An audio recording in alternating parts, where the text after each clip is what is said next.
Nationals are in position to earn their first division title. August begins. Edwin Jackson tonight against the last place Phillies.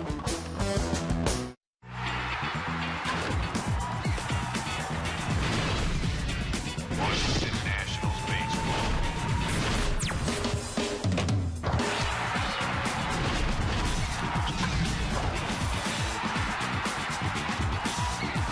Washington Nationals baseball. The dog days of August are here, from Navy Yard Station to the turnstiles right down Half Street. Here come the Nats fans and some Philly fans sprinkled in as well.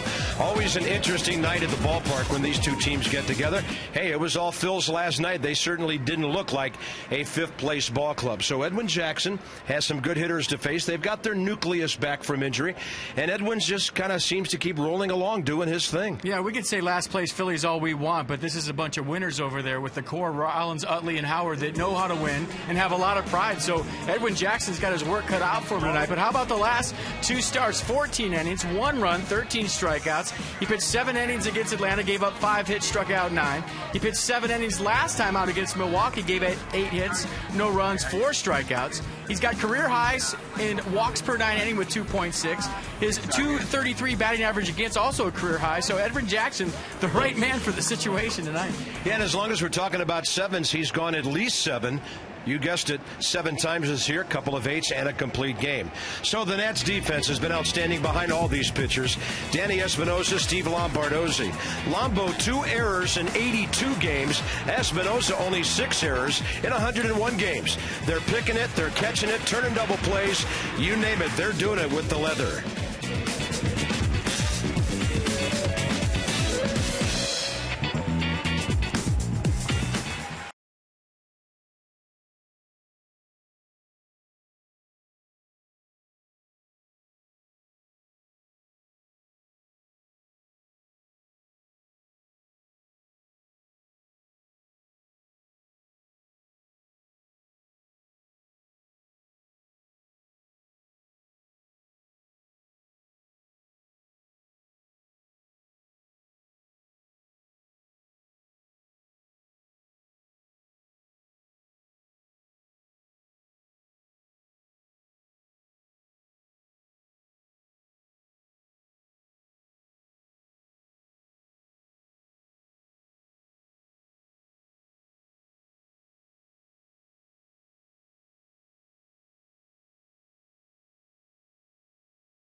And brought to you by Jeep. Visit Jeep.com to learn more. By AT&T, the nation's largest 4G network. AT&T, rethink possible. And by the new summer barbecue menu at Burger King. Let's have a barbecue today.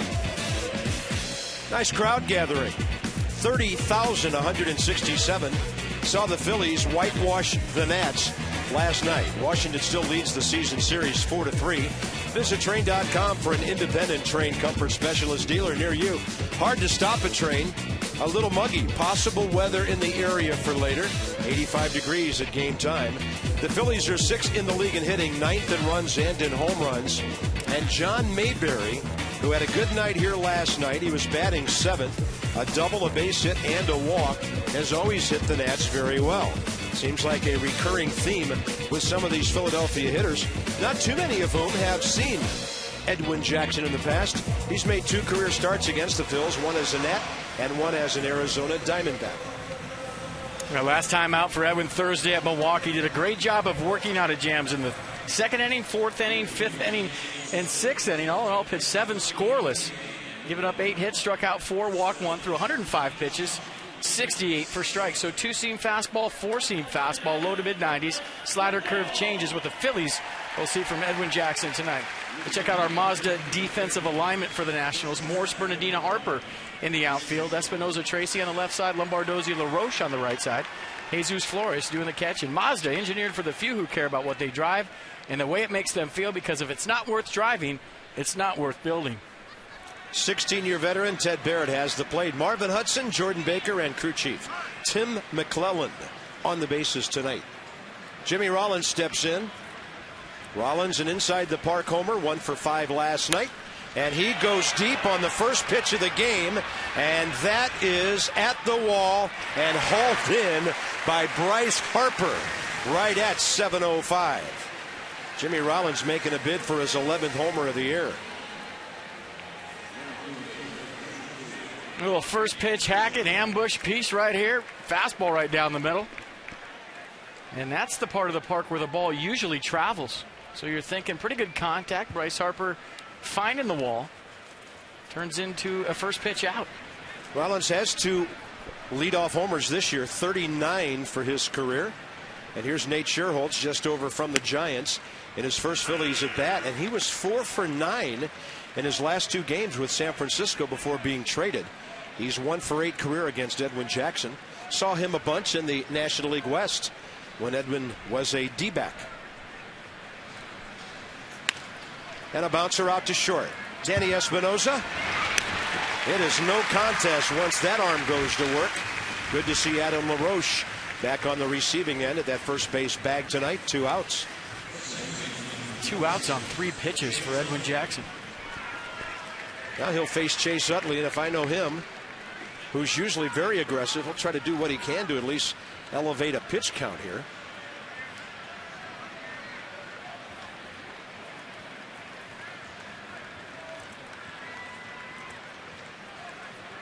Well, thought process for a hitter is it's not my problem that the first guy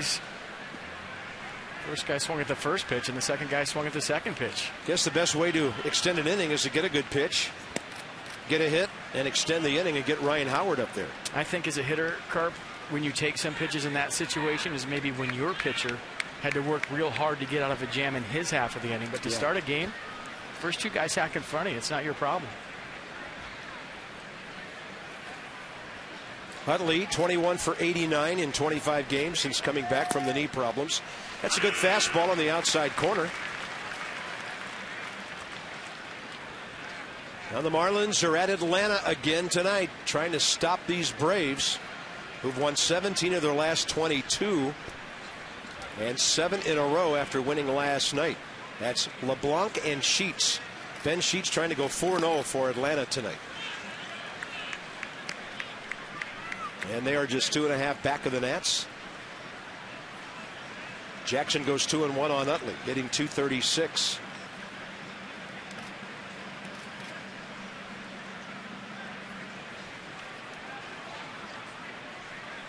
Interesting, these two have never faced each other. Ball 3.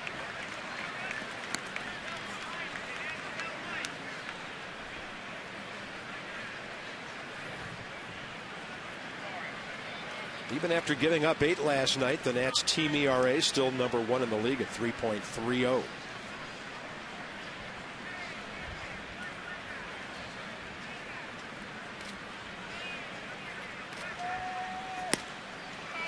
Close.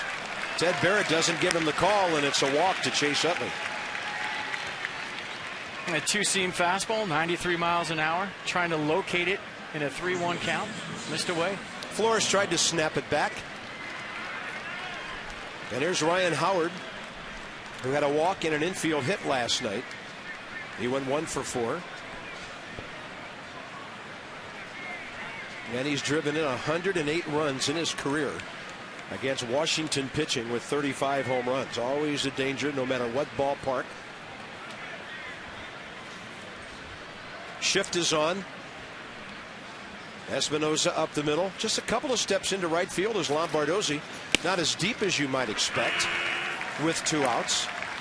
And Edwin gets the inside corner for a strike. Well, Chad Tracy used to coming off the bench, pinch hitting. Missed a bunch of time on the DL, and all of a sudden he finds himself playing shortstop. As a goon squad guy, you never know where you're going to end up, right? On the shift, picking it at shortstop. Ready for anything. And by the way, the Nats are wearing their blues tonight to honor local military veterans. It's part of the annual Iraq and Afghanistan Veterans of America IAVA night, presented by our friends at Miller.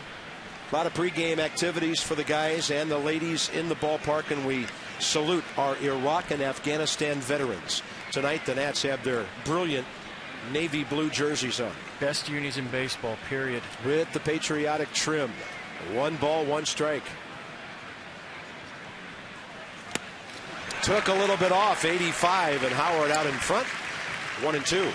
When you talk about Edwin's last couple of outings, I think it's been all about the secondary pitches. The slider changeup combo, both have been good. Velocity up after the All-Star break. If you remember the couple of starts going into the break, 89 to 90 on the fastball. He's back up to 93, 95, and 96 if he needs it. And a 1-2 pitch now. Utley a short lead. Fastball sails up and away.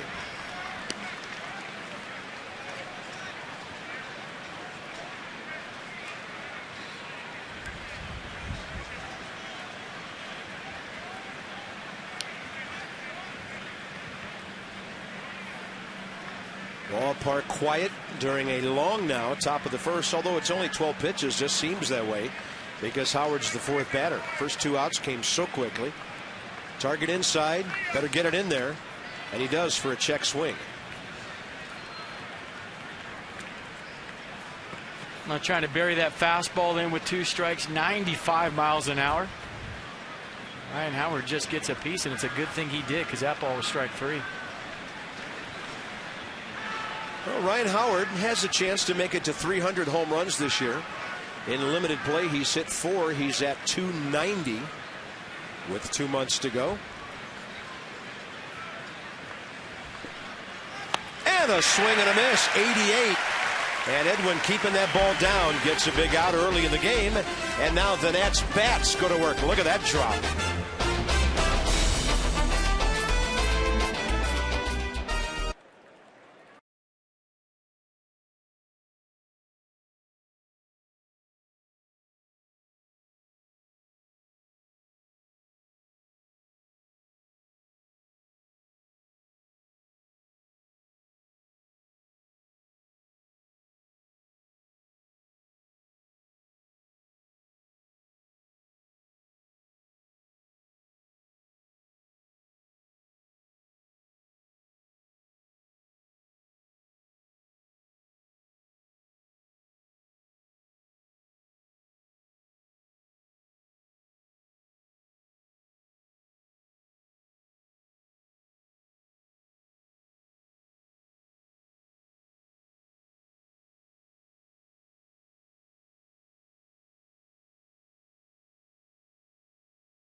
Hopefully it stays this way. The Nats are hitting .256. 8th in the league in that. 8th in runs, 6th in home runs. And they're facing the 10th pitching staff statistically in the league. See your authorized Dodge dealer. It's a world of performance, design, and fuel efficiency. Schedule a test drive or go to Dodge.com and check out their powerful lineup. Michael Morse continues to keep that hitting streak alive. An RBI per game over the 9-game streak. 1 for 4 last night. 13 for 37 over the last week and a half, and he's 1 out of 2 career against Vance Worley. 3 starts, 4 career appearances against the Nats with a 2-2 record and a pretty solid 2.74 ERA for this 24-year-old right-hander. Yeah, 18th start of the year for Worley. Last start on July 25th against Milwaukee, got the no decision, gave up 3 runs on 10 hits over 5 1/3, struck out 6, walked 1, gave up 1 home run through 90 pitches, 55 for strikes. So 2-seam fastball, slider, cutter, curveball change from Worley. And Lombardozzi goes up swinging, hits the ball about 380 feet, chased down by John Mayberry. So both leadoff guys making bids for long balls early here. We'll check out the defense for the Phillies behind Worley. Brown, Mayberry, Scherholtz in the outfield. Rollins, Franzen on the left side. Utley, Howard on the right side. And Eric Kratz doing the catching. That'll bring in Bryce Harper. Boy, sometimes as a leadoff hitter, you're standing out there on defense and you see the other leadoff hitter do that and you say, that's a good idea. I'm going to try that. Did you ever get one out of the park leading off? I did. I'm sure you remember who was the pitcher, right? It's all I remember is Devon White was playing center field against us, and he did the same thing when he came up in the bottom half of the inning. Okay. Harper 0 for 2 career against Worley, hitting .258.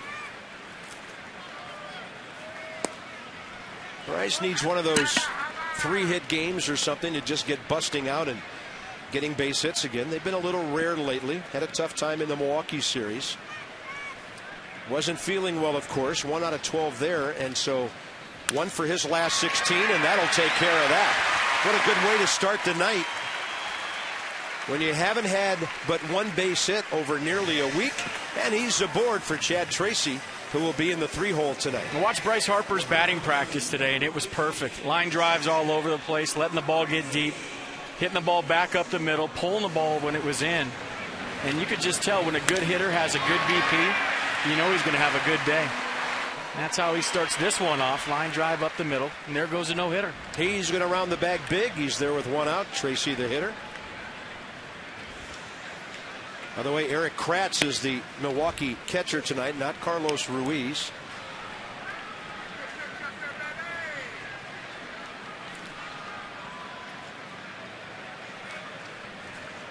So the Phils with Kratz tonight, Carlos Ruiz and Brian Schneider on the bench. Tracy will take another one that misses. Chad on the year, 13 for 50. That includes his pinch hitting numbers, which are good. And he doesn't mind Vance Worley, 3 out of 5 career with a home run against him.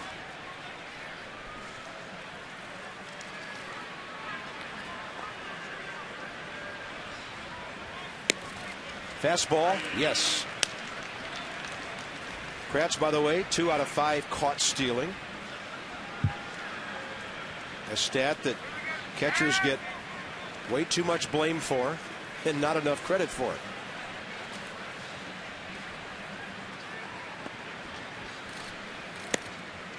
And Tracy will take that one up and away, 3-1, with a hot, strong RBI guy on deck. Michael Morse is locked in right now, starting the night at 3:02.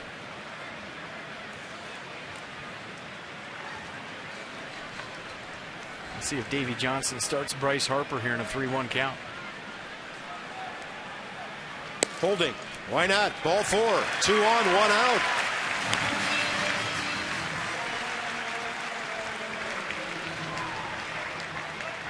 So Morse and LaRoche now, the next 2 hitters.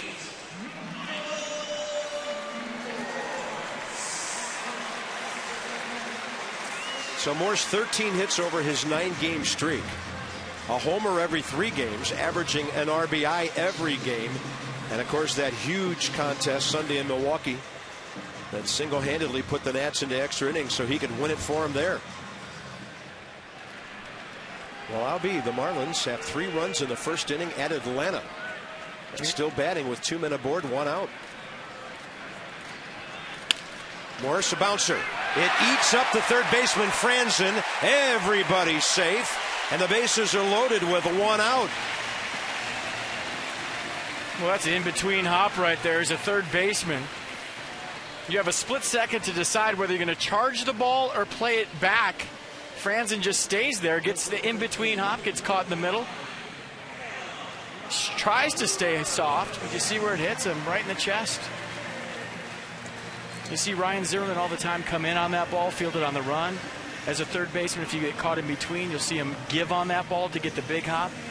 The last thing you want to do is stand pat and wear that in-between hop. Nats catch a break. Franzen's first error.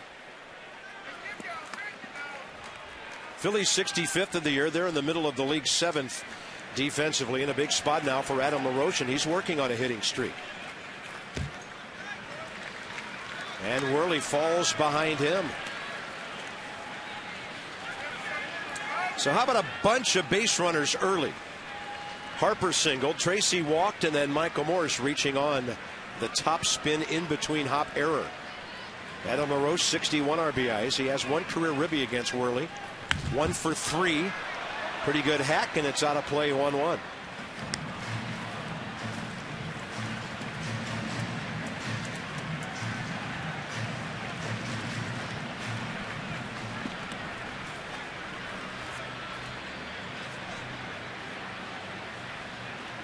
There's a big gap in right center. They certainly don't play a shift on him there in the outfield, and the infield has to be honest because of the bases loaded. So get this many guys on base. Opposing defenses cannot shift against a guy much like Adam LaRoche.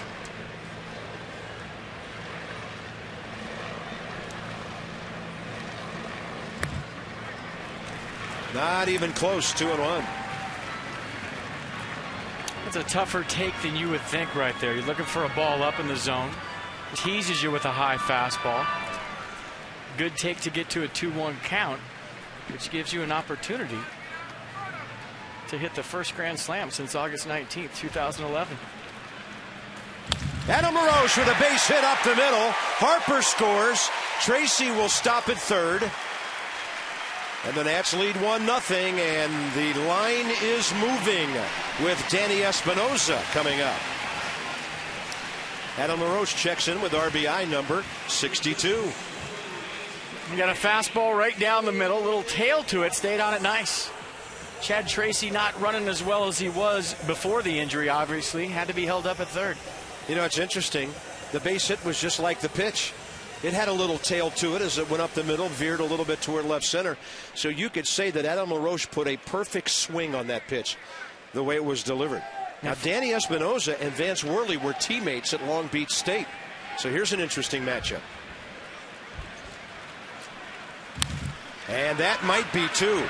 Oh, but Utley drops it. They'll settle for 1, and the Nats get a run. It's 2-0. That was a tailor-made double play ball. So they'll give Espinosa an RBI. And not of inning that the Phillies are going to put on their highlight reel. I mean, an error by Franzen to start it. Chase Utley with a tailor-made double play that would have probably gotten Vance Worley out of this inning. And Jimmy Rollins did a nice job to field that ball on the ground, get back and touch second base for the force. And that was close. And I know you can't assume the double play, but you could say the Phillies have given the Nats 5 outs in this inning. So let's see if Bernardina can do some 2-out damage with Morse, who reached on the error at third base. Right in there from Worley.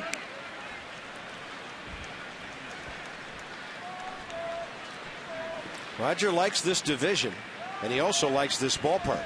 He's hitting .371 at home and nearly .380 against the East.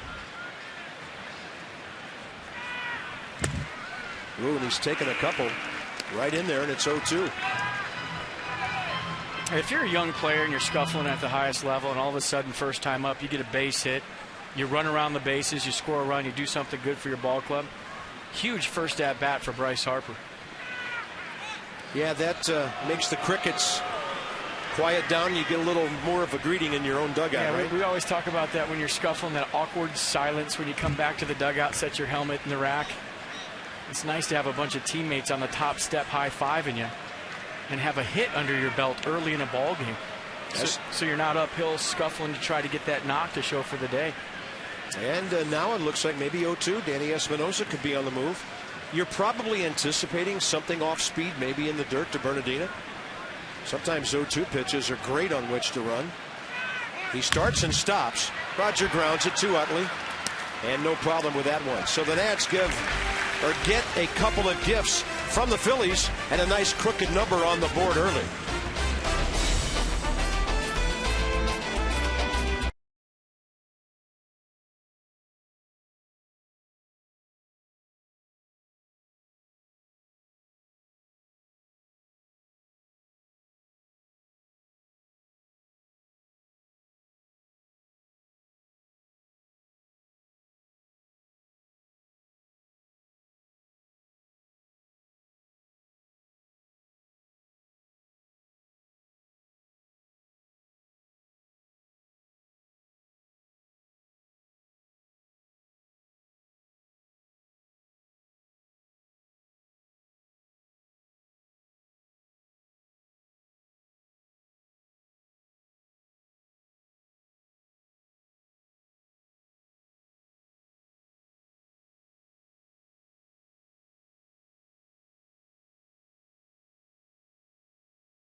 Well, at least they're not fighting. Nice peaceful evening with the home team on top by a couple. They're a little wiggly. Send down some cotton candy. Second inning presented by Luna. Call for the Luna double. Get your second room of flooring free at 877-241-LUNA. Oh, yeah, that's what they need, more sugar. Yeah, but they can peak early. Your mission, our commitment. Visit agilitycorp.com. They bring us our league leaders.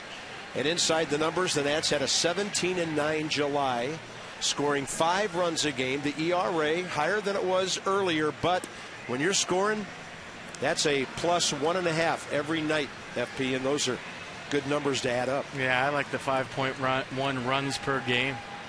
Takes so much pressure off of your pitching staff.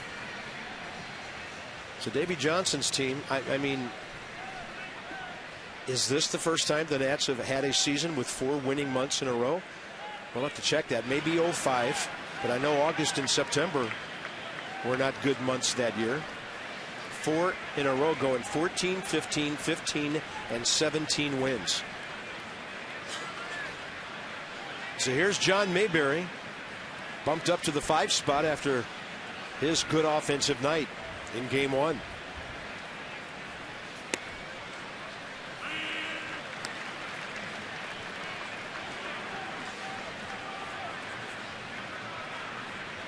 Hitting .235. Dominic Brown just recalled his next. And then Kevin Franzen's last night's home run guy for the Phils. 1 ball, 1 strike.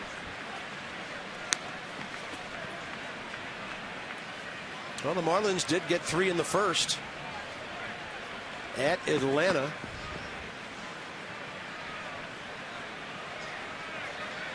Wade LeBlanc pitching for the Fish tonight. And there's a swing and a foul.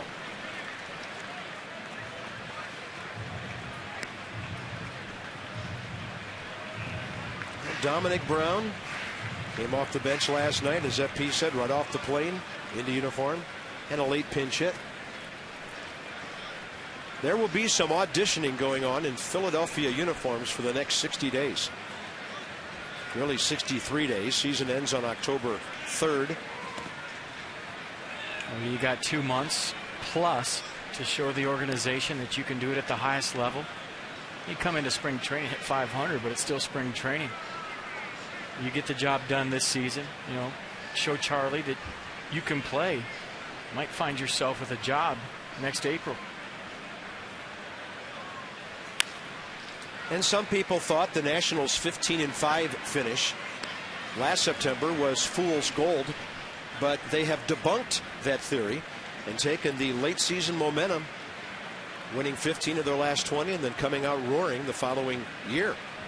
So September can set a very good stage for a ball club. Well, it was more than the 15-5. It was how they won those games. It was good pitching, good defense, timely hitting, all the things you want a ball club to do to win a division. Look at Jackson on a 2-2 count, not giving Mayberry anything to hit, had him reaching. Second consecutive strikeout. Yeah, fastball away 93 miles an hour. See a little bit of cut on it. Oh, the slider right there, cutter. I think it said 93.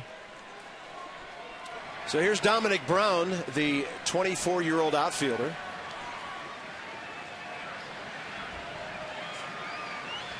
Two for three career with an RBI against Edwin Jackson. He's been at AAA Lehigh Valley all season, hitting .286 there. 5 homers, 28 RBIs. He was a 20th rounder back in '06. Phillies made a couple of more roster moves today. They had to clear room for Nate Scherholz. Mike Fontenot no longer with the big league club, and they added a right-hander, Josh Lindblom, to their bullpen and dropped Jake Diekman and Joe Savory. So they only have 6 guys in their pen for the next several days. Right side bouncer, easy as can be for a guy like Adam LaRoche. 2 outs. They'll be getting right-hander Raul Valdez back in a couple of days. Yeah, let's see that last strikeout pitch to John Mayberry. Edwin Jackson doesn't have a cutter. Watch the release point on the Exmo and watch the rotation on the fastball. That's 93 miles an hour. That's his heater. And it cuts away from Mayberry. That's a pitch that he doesn't throw very often. That looks more like a slider than his slider does. Yeah, that's why I got confused. Is that a cutter? Is that a slider? Is that a heater? But at 93, he just kind of yanked the fastball across and got some slider action on his heater. So have you ever seen a guy whose slider basically goes straight down? I mean, you associate that with a big curveball. Yeah, that's Edwin's slider, goes straight down, but it's in the mid to upper 80s. That was a fastball right there that he just pulled across, maybe tried to overthrow, and got some tremendous cut action on it. And attempting the bunt and fouling it is Kevin Franzen. So he homered last time, or first time up last night, tries to bunt first time tonight. Picnic in the Park is coming for season ticket holders this Saturday. A lot of great things going on from 1:30 to 4:30. Autograph sessions, photo stations, kids events, a whole lot of interactive stuff around the ballpark. Season ticket holders, you must have an event ticket, and you should if you're a season ticket holder for Saturday, and a game ticket to attend. Fun day at the ballpark. Kevin Franzen, 1 ball, 1 strike. That P. Santangelo once told him, lay off that inside fastball when it's 1-1. Now the count's in your favor. The secret's out. You let him hit that home run last night. One of the first kids I ever coached. Near and dear to my heart. He just picked the wrong team this year. It mentioned that he played at San Jose State, their best ever hit man. His dad, a baseball player, and his mom, a field hockey player, both attended San Jose State. So that's a family affair in Northern California. Best friends with Nate Scherholz from the Giants, who just got traded here yesterday. That guy in the batter's box could have been more happy to get his best friend out east with him. 2 balls, 2 strikes, target inside. Jackson, and look at Chad Tracy to his left. Guns him out. Wow. He's not just a pinch hitter. He just took a hit away. Even Ryan Zimmerman's going to admire this one.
but I'm sure he approved of what he just saw from Chad Tracy at third base.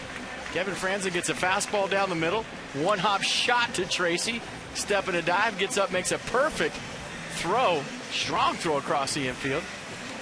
Did you see him bouncing on the balls of his feet there with the pitch? Yeah, good ready position. I think maybe going down on his rehab and playing some defense helped out. What's Gold Glover think about it? And a baby. I thought we might catch him in a yawn right there saying, I do that every day. Well, there's another third baseman, Mark DeRosa. They all liked it. Flores, Jackson, Lombardozzi, bottom of the second.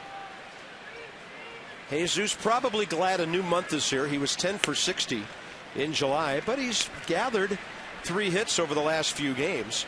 Had a nice double to left center last night when he went 1 for 3.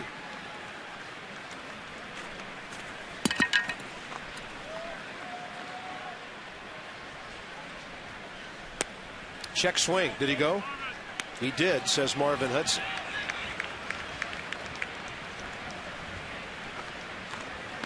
If I was an umpire in as many balls as Jesus Flores has blocked all season long, with nobody on, he would never go on a swing ever if I was an umpire. Because he saves my life. Yeah. When I have the plate. No, he didn't go. Marvin Hudson's going to be behind the dish tomorrow. And if Jesus Flores is back there, I don't think there's any catcher in baseball that blocks balls better or with nobody on more than Jesus Flores. So that alone should buy you a few check swings throughout the season. Yeah. And he'll take that one well outside, 1-2. Braves didn't score in the bottom of the first, and the Marlins batting in the second, leading 3-0. Good hitting pitcher, Edwin Jackson. 6 hits on the year, is waiting.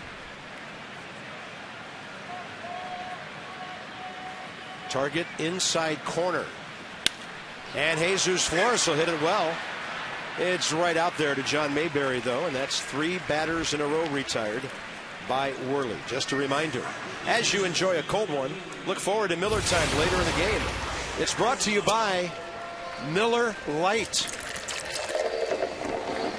The exact same color as the right field foul pole here at Nationals Park. I was just thinking, don't you need a Miller Lite foul pole now? This is our version of making a cold call on an already generous sponsor. We enjoyed it before the game. All the guys from STGinc.com were up in the booth. Great guys. And they really enjoy going inside the numbers with us throughout the season. Jackson 6 for 33. A 183 career hitter who can hack. And that's low. 1 ball, 1 strike.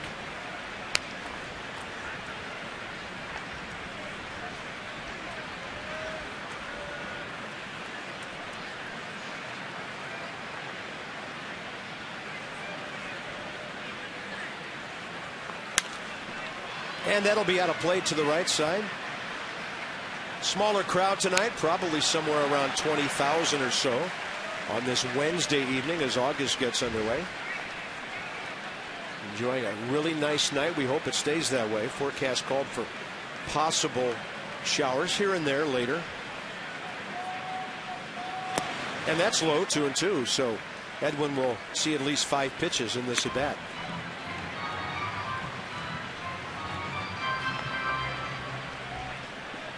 Leadoff man Steve Lombardozzi hit the ball a long way, flied to center first time. Good eye by Edwin. 3-2. This pitching staff does so much to help itself. Not an easy take right there. That pitch was a strike for a long time.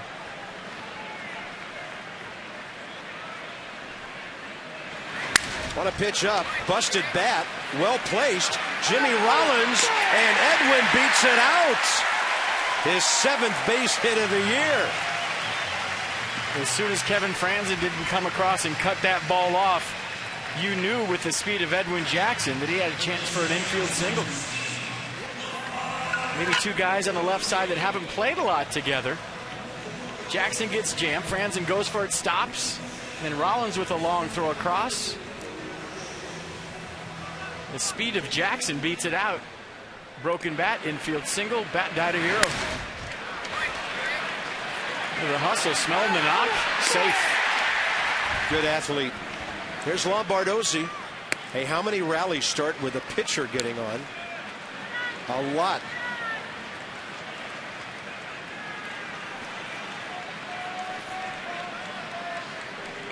Lombardozzi has a 6-game hitting streak, and he's hit .291 over 25 ball games coming in. There's another boot by Franzen, and he manages to get the out at first. But the Phillies aren't showing a whole lot of poise on some double play balls tonight, maybe rushing things. So that extends the inning.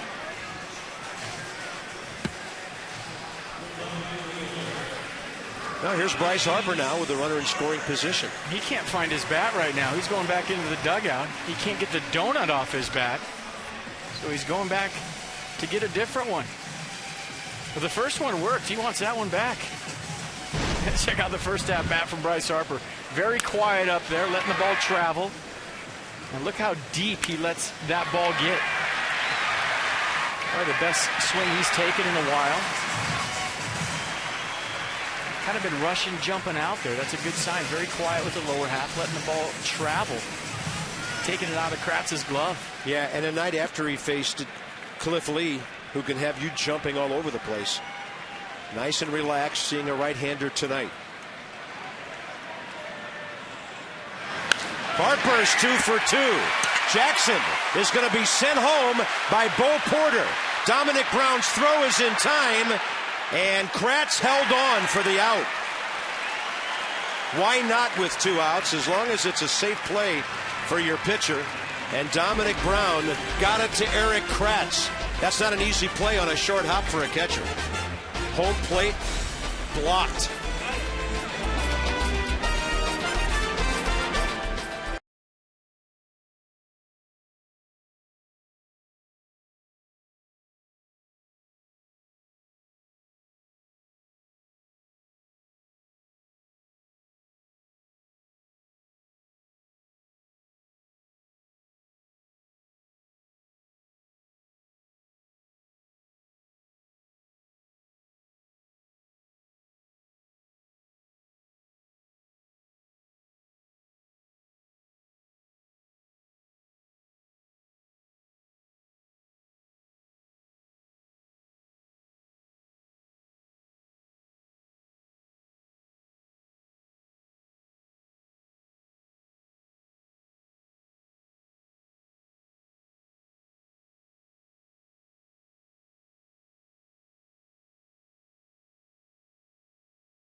Last play to end the second inning.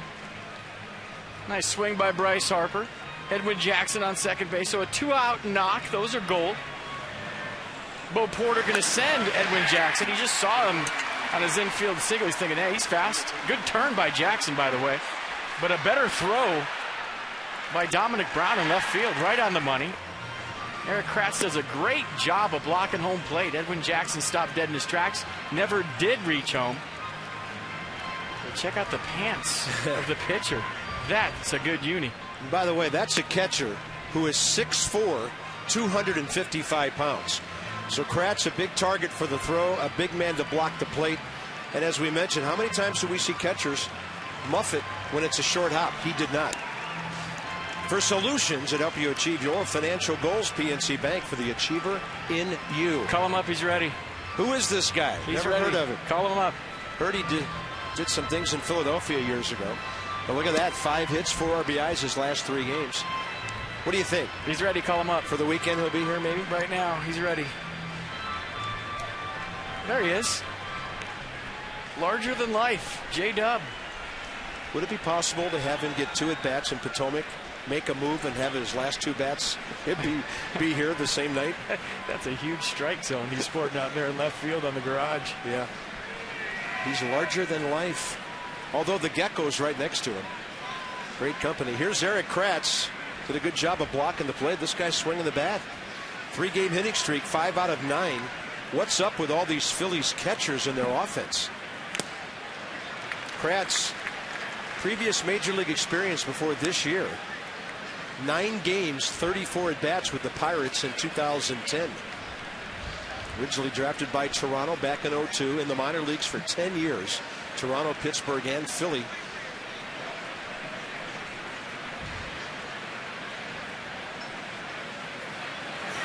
And he jacks one to left, and that one not reachable for Chad Tracy. So Kratz is now 6 for his last 10. And that gives the Phillies pitcher, if they choose, a chance to bunt. Vance Worley, 5 sacrifices this year and 7 in his career. That'll get Tracy creeping in from third base here in the top of the 3rd.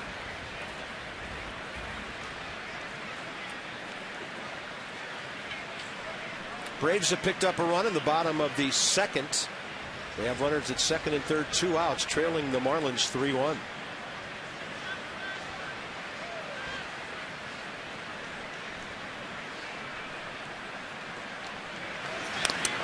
That ball bunted straight down and foul. Now, always tricky when you're sacrifice button a catcher to second base. Be a speed guy in the 8 holes, a pitcher, just get it down, he'll get to second. And the quarterback of the defense, Jesus Flores, on this play, he might call 2-2 when usually you wouldn't. Well, I was about to say, on defense, you know that you have a chance to get the lead runner if the bunt isn't perfect. Very imperfect twice.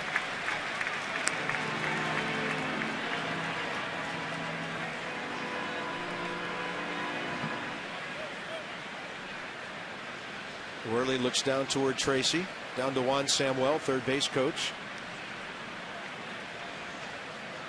You roll the dice when you let your pitcher swing away here. Could be 2.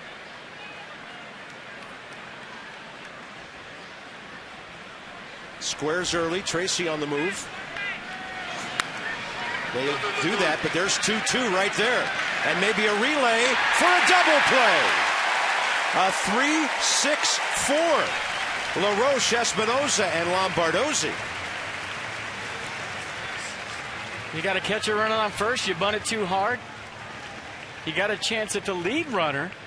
Adam LaRoche does a nice job of getting rid of this ball quick, not just to get the lead runner, but to have Danny Espinosa on the backside turn the double play. So you get the bonus right there, a little 1-6-4 double play. Perfect feed to Espinosa, clears himself on the inside and throws a rocket to Lombardozzi covering. And that's big with Jimmy Rollins coming up. The way he's been swinging the bat, almost left the yard first time up. He'll take the first pitch this time way upstairs. So the Nats turned their 82nd double play of the year.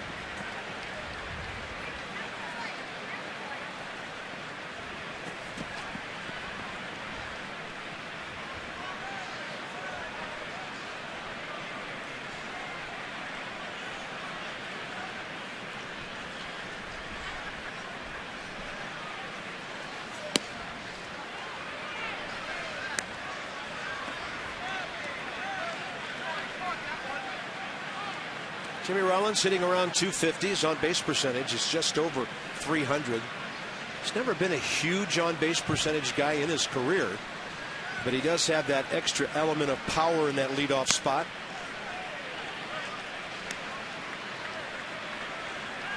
And that first swing might have influenced that 2-0 pitch from Edwin Jackson. Up by 2. Goes 2-0 slider to Jimmy Rollins.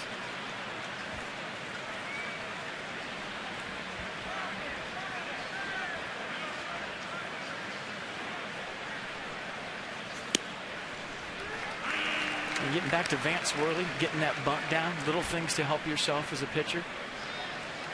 You get the bunt down, you come back to the dugout, everybody's high-fiving you, telling you way to go. You don't get the bunt down, it's a double play. Now maybe you take the mound in the bottom of the third with negative thoughts versus feeling good about yourself for helping your ball club. Oh my, how big does a double play look now? Second deck for Jimmy Rollins. He's pulled the ball 3 times in this series for power. 2 of them home runs, and that one way out of here.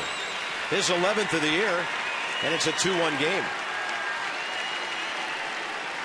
Geared up for the 3-1 fastball. Got a 3-1 slider right out over and caught it out front. See the rotation? Probably supposed to be down and into Rollins. It backed up on him. Saw Jesus Flores reach into the outside half. Sped him up a little bit, caught it out in front. Big time bomb from Jimmy Rollins. 181st homer of his career. And the Phillies have hit 3 in this series. Here's Nate Scherholtz. Bounced out to Espinosa first time up.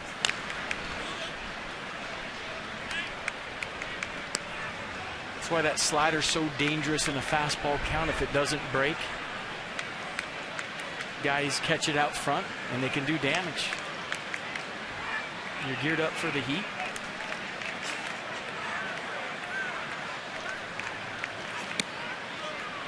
Up and in, 1 ball, 1 strike.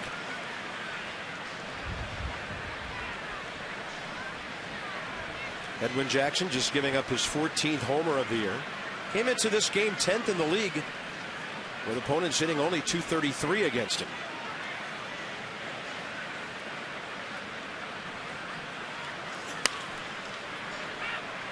One ball, 2 strikes. Nate Scherholtz had an 11 o'clock flight out of San Francisco to D.C. It got delayed 8 hours. He caught a red eye at 11:30. Got into Washington at 9 this morning.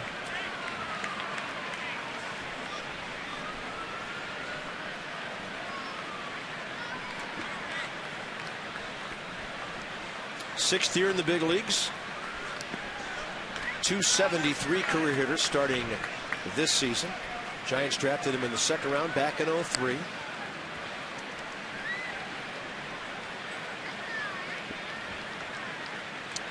So his career numbers now, 5 homers this year, up to 23.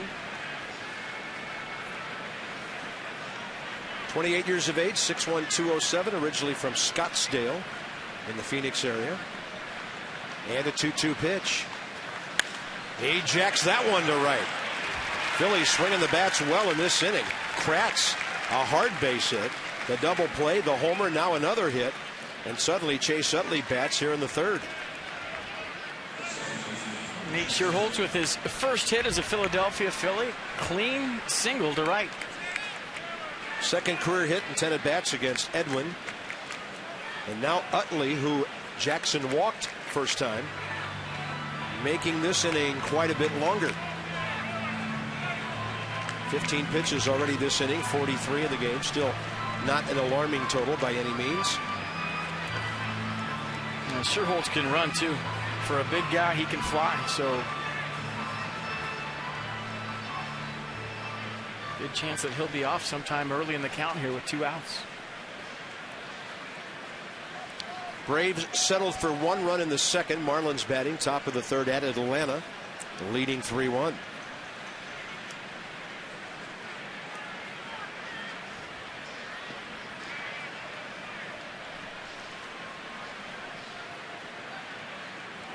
When men are on base, Edwin Jackson slows the game down to where he wants it to be. Target outside corner. First pitch was right over the heart of the plate. Chase Utley doesn't miss it. And the Phillies have runners at 1st and 3rd. That was strictly a location issue there. And now Ryan Howard. 4 hard hit balls in the inning for the Phillies. Chase Utley going up there, first pitch. Hacken gets a fastball in the inner half. Pulls it through the hole. Scherholtz easily into 3rd base. Runners on the corners with 2 outs for the Phillies. And right now their left-handed batters are really pulling the ball against Edwin.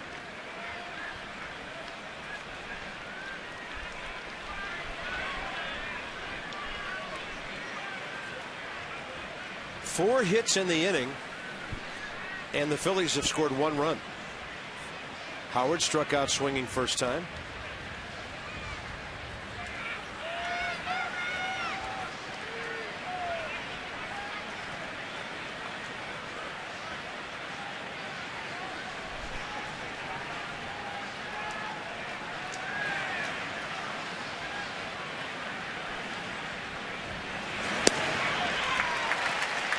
Good change of speed. Discover Kia's full lineup of high-quality, stylish, and dependable vehicles. To learn more, visit kia.com. Against the Nats, his hot zones. Low and in, low and away.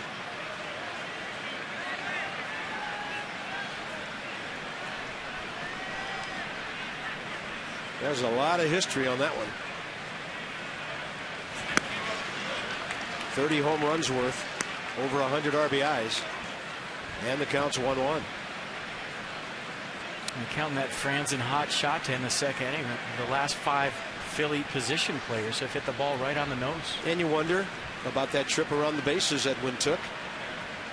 Came out and has been hit hard. 4 out of 5 hitters smoking the ball here in the third, after he went all the way around the bases and was thrown out at home.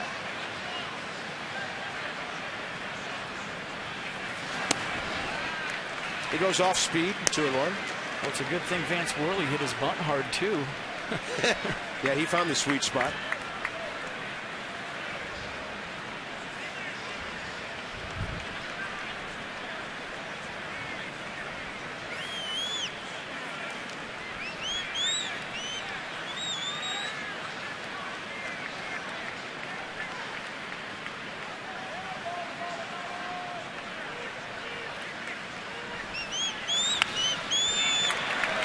Howard had a pretty good rip and fouled it off to the left.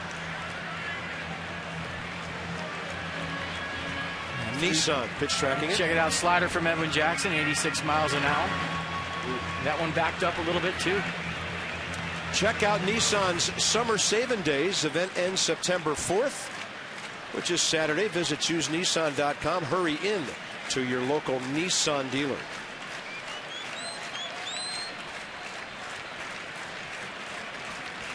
Hope those are Nats fans clapping for an out. They far outnumbered the Philly fans here last night.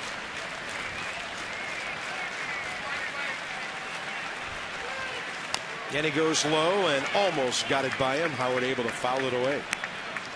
They're trying to go to that slider that he struck out Ryan Howard with in the first inning.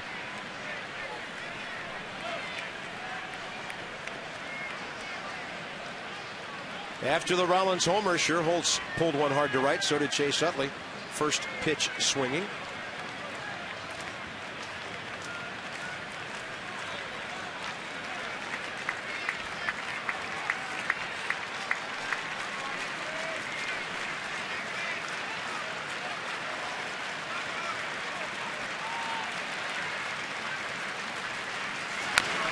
And Ryan Howard got himself with that one. That was hard.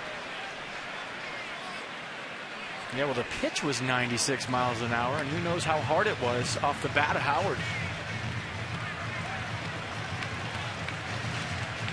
A 96 mile an hour heater, cutting a little bit on the inner half, got him right on the shin. That'll stagger you. That'll be a shin burger tomorrow.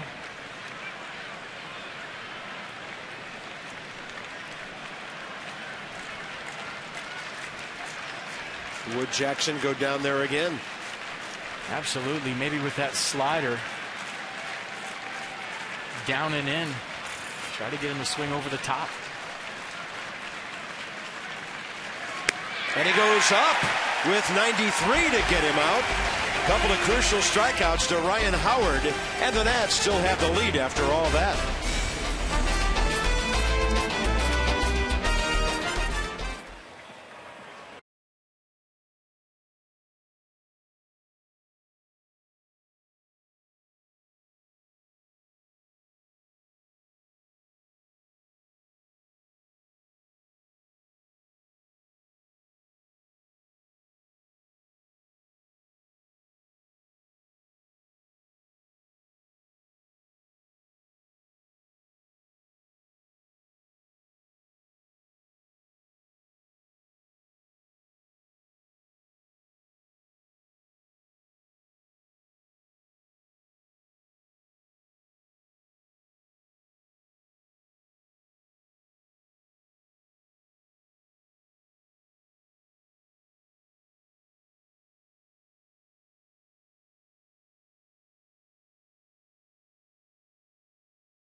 nationals.com. Check it out tonight. Here's our game summary. Jimmy Rollins has homered twice in the series. This was the first one that left the yard. Bryce Harper's off to a great start tonight. Pair of singles. Adam LaRoche with an RBI, bases loaded.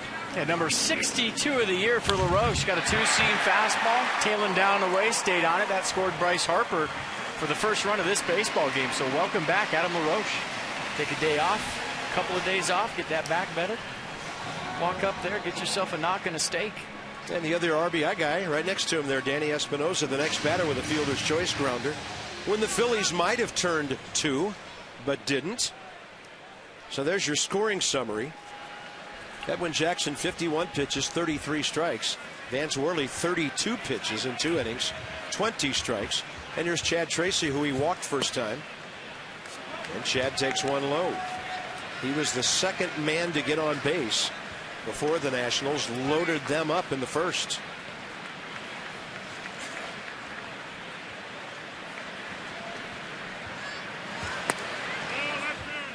Close take, 2-0.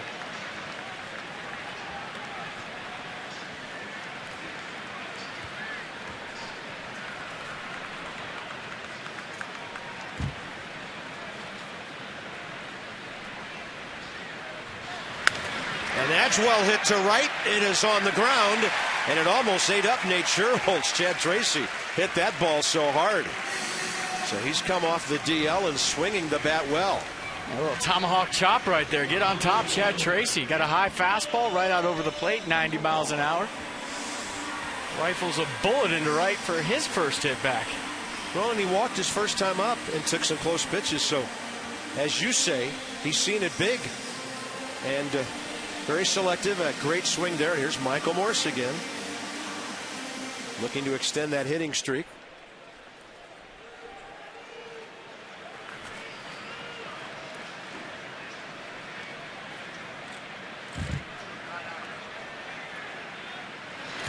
And Morse had a big time cut at that. Michael Morse bobblehead Sunday, and there he is. It does look like him. Did I lie last night? Is that not a cool bobblehead? Maybe the best one you've ever seen? Never lied to us. First 15,000 fans. You must enter through the center field gates on Sunday to get that. It's got the wrist tape and everything. Go to nationals.com/tickets. That's in there.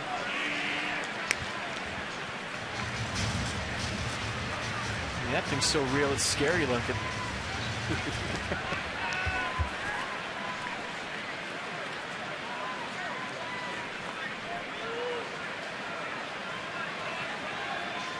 Count 0-2. Morris, a defensive swing, close enough. Yeah, that bobblehead looks like one of those Team America puppets. Looks like it can come to life at any moment and hit a tater. Yeah, he is at times a superhero. He was Sunday. Picked up the whole stadium and moved it aside for his personal gain and that of his team. Inside, way in there, 1 ball, 2 strikes.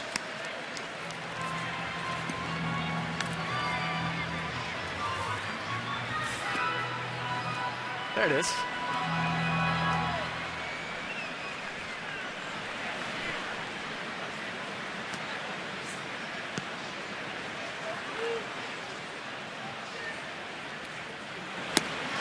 Did he go? No, says Marvin Hudson. That was close. You cannot make an out on a check swing right after your bobblehead promo. No. Come on.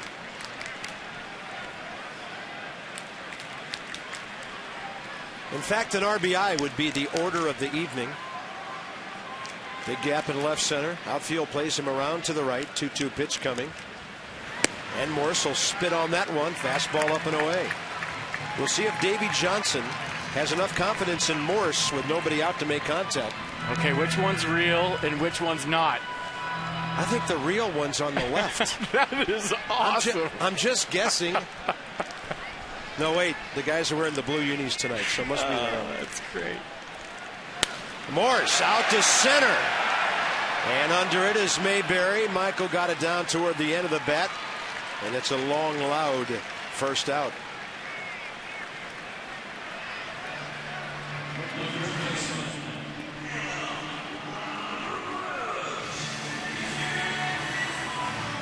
Well, if he went deep right there, we would have to show that split screen the rest of the night, as superstitious as he is. Yeah, and I can see it now. That would have been the rally bubble. I still don't know which one was real and which one wasn't. I think the shirt gave it away. I was confused. Here's Adam LaRoche, RBI base hit up the middle first time.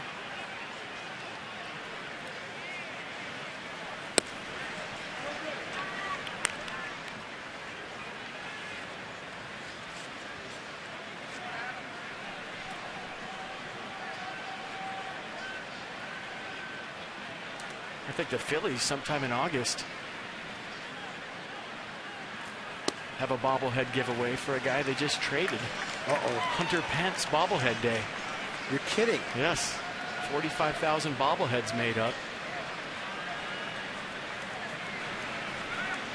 I don't know what you do with those. Now, the marketing department and the baseball office are on the same phone junction, right? Maybe you paint like Hunter Franzen bobblehead day and do that. Well, some of the bobbleheads don't look like the real guy, so just rename them and put a different number on the back. There is Hunter Franzen bobblehead day in August at Citizens Bank Park. Now that is a promotion gone bad. 3 balls and no strikes. And LaRoche was hacking on 3-0. Jimmy Rollins under that pop-up. And he'll grab it for the second out. Danny Espinosa will be next. Tomorrow night, Cole Hamels against Ross Detwad. The lefties take center stage. And the Marlins with a traditional, almost a twilight doubleheader, as we used to call them, on Friday. Single game Saturday, and then the Marlins and the Nats and our friends from DC 50 will join us Sunday to wrap up the homestand. Nats Extra, 30 minutes before and after every game, and a little bit of that between games on Friday as well. Here's Danny Espinosa, RBI ground ball first time. Pulls it hard right at the bag. Ryan Howard just steps on it, and the Nats are done in the third inning, still leading 2-1.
Fourth inning here, and the Nationals lead the Phillies 2-1. Chad Tracy rejoined his teammates yesterday, found himself in the lineup today. Today on Wireless Wednesday, I talked to bench coach Randy Knorr on what an asset Chad Tracy is on the field and in the clubhouse. Oh, he's awesome. You know, obviously the way he comes off the bench and hits, and he goes and plays third. We put him in the game. He's going to put up 4 good at bats for you. But just being in the clubhouse with the young guys and just older guys, and he's been around long enough now. He keeps everybody positive. Him and DeRosa are the best at it, and I think that's what's keeping us going. We've had some injuries, and you wouldn't think we did have injuries. We don't have Jason anymore right now, and those guys come in and they keep everybody up and give them a chance to feel good about themselves and go out and perform. And hearing from Ryan Zimmerman today out with that tight back, he said for Davey to be able to give us some days off here and there and have guys fill in, you know, especially in the toughest month of the season, it's going to help get through the rest of the year, especially in crunch time through September. And that's just another nod to the depth on this team. Three days off the entire month of August, FP. One when they get back from a 10-game road trip, another after a homestand, and then another in the middle of a road trip. So 31 days in August, 28 ball games. I think the best part about having good veterans in the clubhouse that have been around, been there, done that, is when they see panic in young players. Guys may be freaking out because they've gone one for their last 16. You know, they calm you down. They're the calming influence in there, saying, hey, look, I've been through that. I've done it. You're going to come out of it. It's just a matter of time. Or, you know, I hung a slider before and gave up a jack, and you'll be out there again tomorrow. Just don't worry about it. Jackson deflects Espinoza, and he launches the throw, and it goes into the seats. It would have been close at first because Mayberry can run. And then Danny just had that ball get away from him. That'll be his 7th error of the year and his 3rd since he's moved over to shortstop.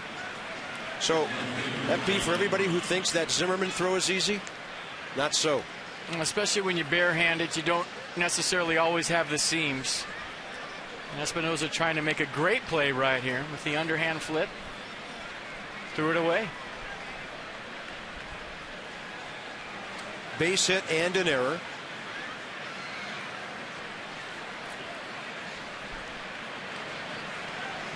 And there's Dominic Brown. And there's a big difference between short and second on a play like that. Second base, you've still got time. You've got a short throw, but not over there. And Dominic Brown goes up on the attack and fouls it. And especially with the speed of the runner. I mean, you don't have time to peek up. You're trying to make an unbelievable play. You like the aggressive nature of it, but Mayberry was going to beat it either way.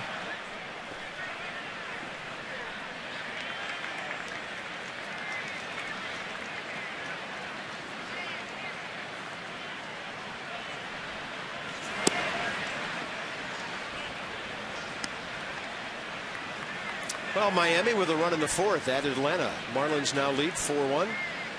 They've scored 4 runs on 8 hits already against Ben Sheets, who's 3-0 for the Braves since his pickup.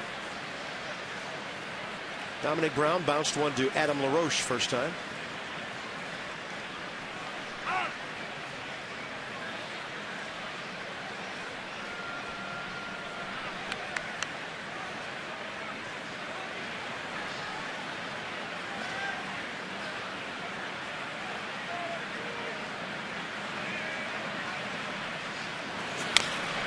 And he'll do it again. This will move a runner, though, for the first out. Tying runs at third base with Kevin Franzen coming up. Place a deposit on a full season ticket plan for next year. If you do it right now, you will receive priority if and when the Nationals make the playoffs this year. Postseason ticket purchase priority. Go to nationals.com/2013. Offer expires September 15th, and some restrictions apply. Don't want to be left out of the chance to get playoff tickets if that happens. Kevin Franzen robbed of a hit on a spectacular play by Chad Tracy, first time up. Pulls it again. They've got the runner hung up. Tracy follows him down the line. Flores follows him the other way, and here comes the speed of Espinoza. It'll be 5-6. The runners won't trade places, but Franzen will get to scoring position. A big pitch right there from Edwin Jackson. Kevin Franzen showed that he's a first pitch fastball guy. He goes slider away. Franzen pulls it to Chad Tracy, the only member of the Nationals infield that was playing in. Tracy playing in for the bunt. The one place that Franzen couldn't hit it for the RBI, he did. So he's at second with 2 outs, and Eric Kratz the hitter. And the Nats could elect not to pitch to him. And based on what he did first time, and the fact that he's 6 out of his last 10 with the pitcher on deck, this will be interesting. As you often say, partner, this guy's paid to hit, the next guy's not. Yeah. Be very careful right here if you're Edwin Jackson. Maybe treat it like it's an 0-2 count. See if he forces the issue. If he does, you pitch to him. If he doesn't, you just put him on. And often we'll see the pitcher nibble, and if the count goes to 2-0, then the manager might put up the four fingers and say, put him on.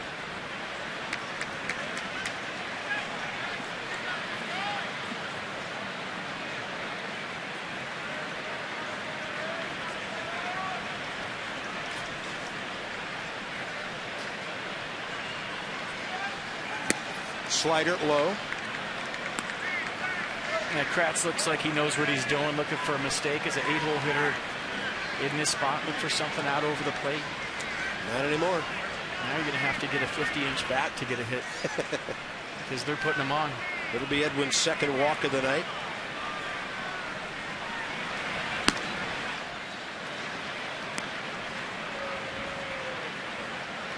You get an aggressive guy in the 8-hole and he chases 2 sliders in the dirt. You get an 0-2 count, then you got 3 more pitches to get him out with. But if he shows you he's going to be patient, stand up and walk him. Why hitting 8th is one of the toughest jobs there is. That's the worst. As far as hitting goes, it's the worst spot in the order in the National League by far. And if it's 0-2 bases empty, everybody thinks you should be able to get on base to get that pitcher up. So your leadoff guy can do his thing the following inning, and then they nasty pitch you so you can't do it. So here it is, 2 on, 2 out. Worley, 3 hits, 2 RBIs this year. And he is a pretty decent hitter. He has a 171 career batting average with 7 RBIs. Well, he'll take a hack, a big hack, too.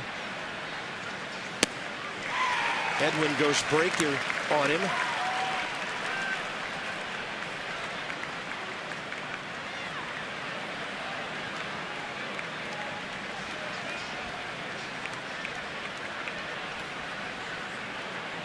Bunted into that 3-6-4 double play first time.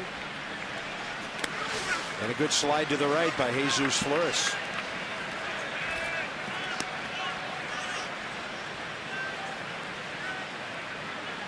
That's another good block from Flores. Sliding out, getting his body in front of the slider from Jackson.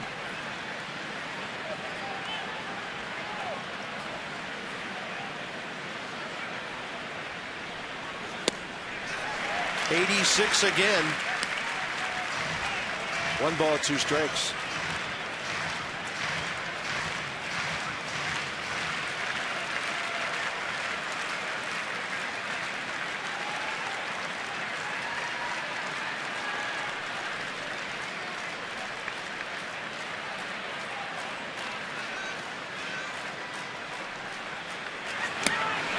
It's been a night of frustration for both offenses.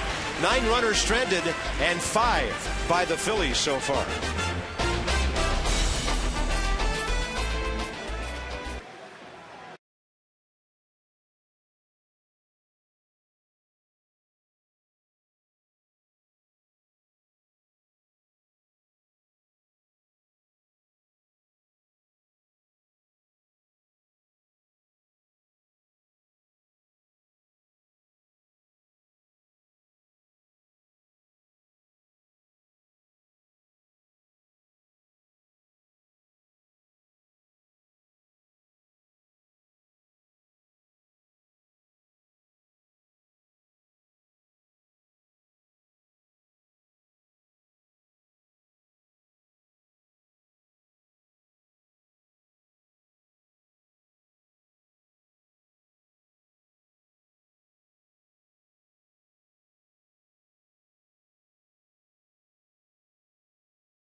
Mason.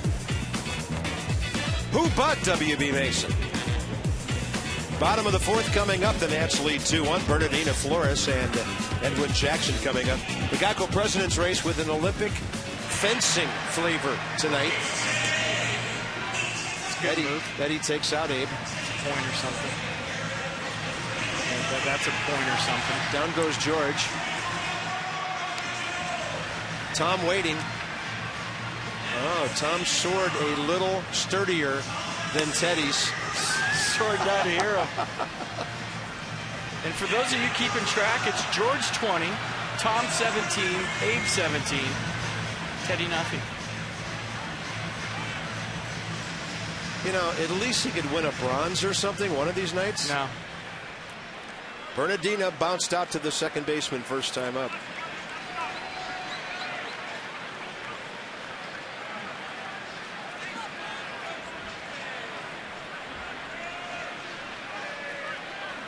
.47 pitches, 27 strikes for Vance Worley. Bernardino bunted that ball. It hit him.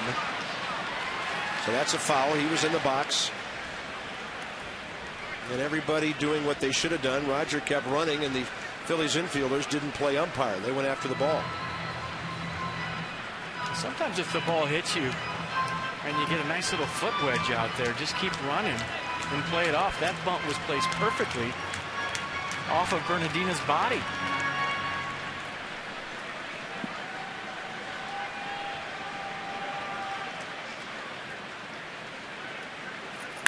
Bernardino strokes this one out to short. Jimmy Rollins for the first out.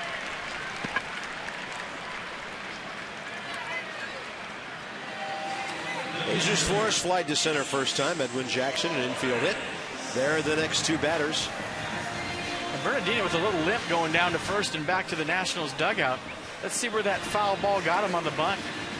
Bryce Harper had to leave a game earlier in the season on a foul bunt. But that one didn't look like it got him too bad. But he is definitely wincing right now in the Nationals dugout. I don't know if it was the foul ball or he felt something going down the line. Strike one to Jesus Flores.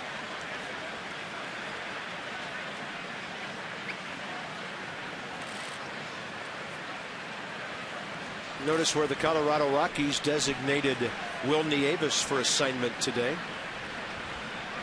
A lot of changes in rosters as the 1st of August arrives. No problem for Kevin Franzen on that one, 2 outs. So 3 consecutive ground ball outs for Vance Worley.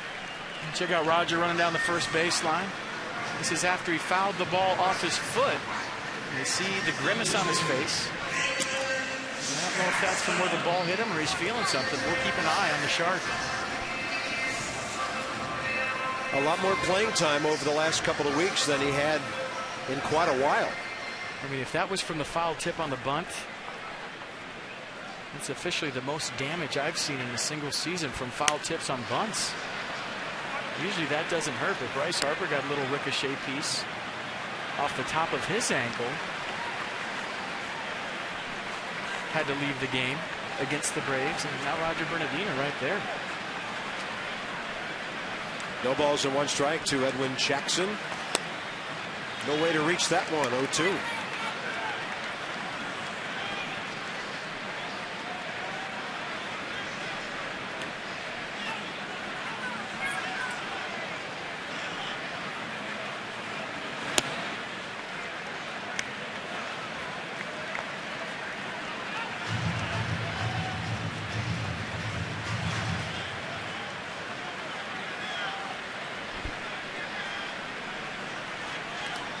And a good idea of that breaking ball. Now it's 2-2.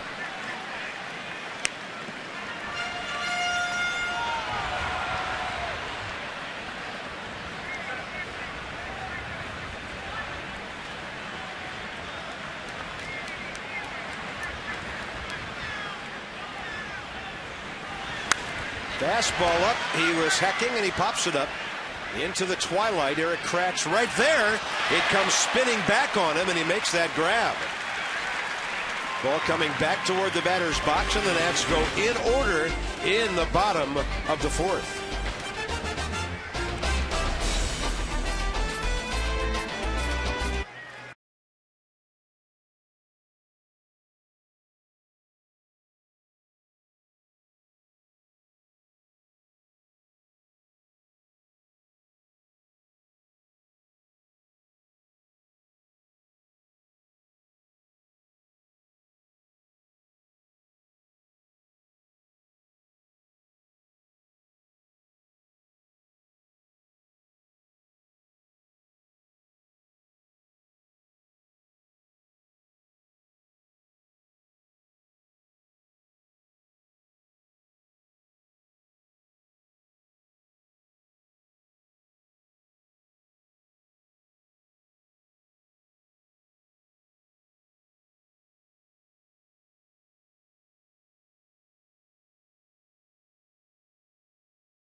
tonight. Weather holding off.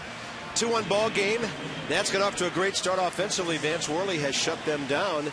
And a little uneasiness here in the middle innings, huh? Yeah, Vance Worley is retired the last 6 Nationals he's faced. Edwin Jackson doing kind of the same thing he did against Milwaukee, wiggling out of jams in the 3rd, wiggling out of jam in the 4th. So Edwin pitching well. Vance Worley definitely settled down. And, of course, the Atlanta ball game still 4-1, doing some scoreboard watching. So here we are, the dog days of August. And I think this is going to be a fascinating ride for these next 31 days and then a whole nother month. I mean, this is such a long season compared to what some of the young guys do in the minor leagues, and obviously a couple of guys who were playing college ball just a couple of years ago. Yeah, that extra month does make a difference, but what an interesting dynamic in this series against the Phillies than the last time they were here. I mean, the ballpark last time rocking, almost a playoff type atmosphere. Good atmosphere tonight, but not a full house, not a lot of Philly fans here. Just a whole different vibe than the last time the Phillies came down south. Yeah, and as a rule, and I've talked to John Sherholtz about this down in Atlanta, and GMs and managers, coaches, other places, fans get used to winning pretty quickly, and hopes become expectations. And when things don't go right for a team like the Phillies now, it's tough to take for their fans. Yeah, it's tough to drive all the way down to Washington and watch a game when your team's in last place. But like we said in the open today, this is a team with a lot of credential, a lot of resume, a lot of pride, especially when you talk about the core guys, Rollins, Utley, and Howard. You know, they're going to give you a fight. They're not going to go quietly into the night as this season ends. They want to show people that they can still play. There's a lot of pride in that Phillies dugout. Edwin Jackson against Jimmy Rollins, who's pulled the ball twice, and Jackson throws it way inside.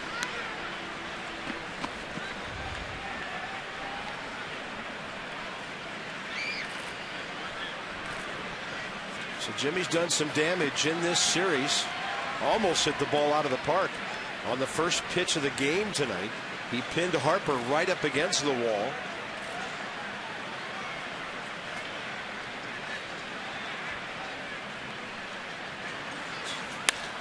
And he's done it again. That ball is killed. And Jimmy Rollins is a couple of feet away from hitting 3 home runs tonight. Phillies tied the game in the 5th. Well, he'd definitely have 3 if he was wearing a white uniform, no doubt about it.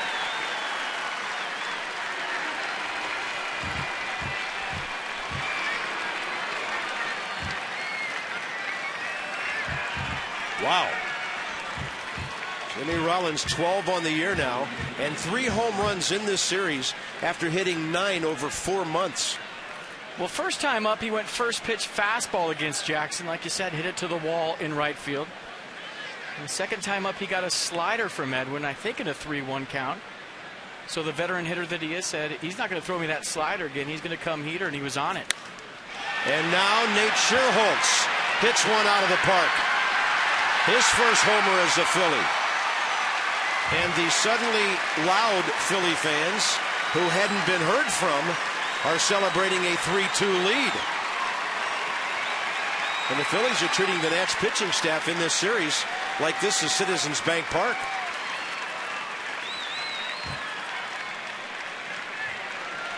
Second hit as a Philly is a home run for Nate Sherholtz.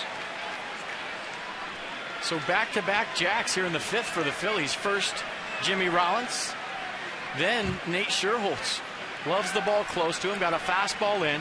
First pitch all over it. Good extension. And the 6th home run of the year for Sherholtz.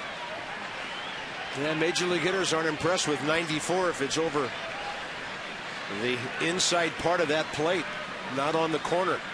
Nate Sherholtz is going to flourish in Philadelphia because he's a pull hitter primarily. He has pop. But in San Francisco, fly balls like that don't go out at AT&T Park. Yeah. They do at Citizens Bank.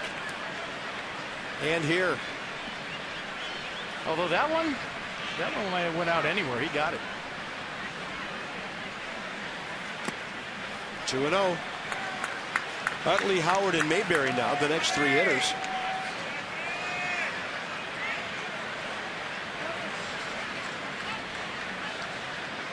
Jackson has now given up 16 home runs this year, 3 of them tonight.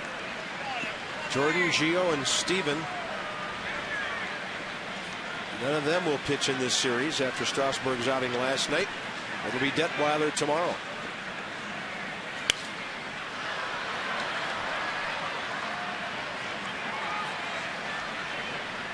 Christina has a note on the rotation. What's up?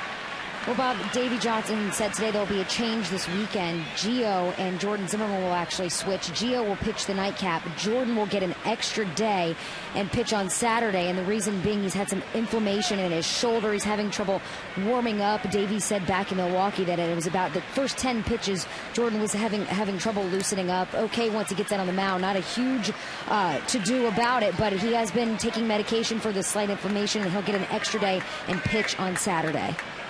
He's going to get a lot of votes for pitcher of the month for July. What, 4-0 with an 0.97 ERA, I think I saw on the sheet today. Amazing.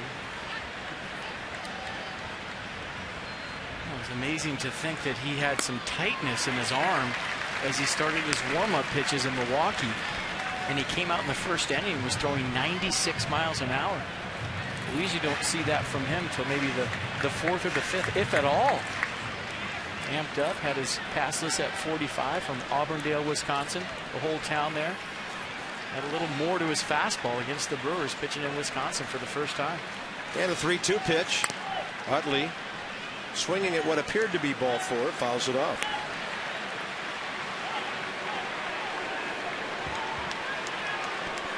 So this evening has taken a sudden dramatic change. Phillies fan caught that foul ball, and Nats fans are letting him hear it. He didn't celebrate too much, just twice. And a payoff pitch to Utley again. And he takes that changeup and just drops it into left center. Digging for two. He'll make it easily.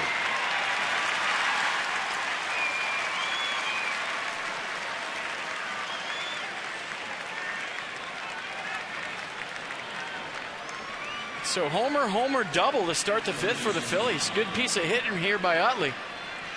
Gets that 86-mile-an-hour changeup down and away, stays through it. Look at the head on the baseball. I mean, he literally watched that ball hit the barrel of his bat. And he knew it was a double right out of the gate. Big wide turn from Utley, but it didn't matter. He gets in easy with a double here in the fifth with nobody out. Suddenly Edwin Jackson's given up 8 hits. Another runner in scoring position, and Howard, Mayberry, Brown, the next 3 batters. Phillies have outscored the Nats in this series 11-2.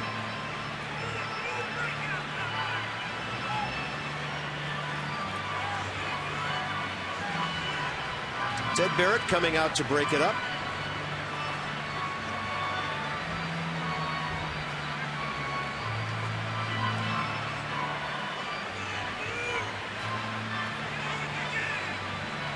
When you watch the location from Jackson tonight throughout the course of the baseball game, stuff's there, but he's missing his spots.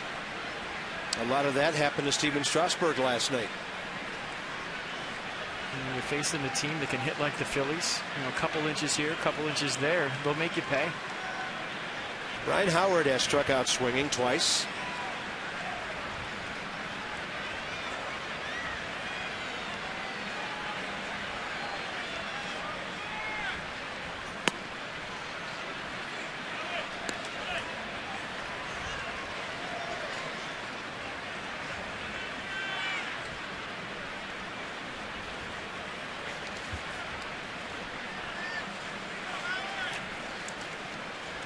Utley's at second base with nobody out.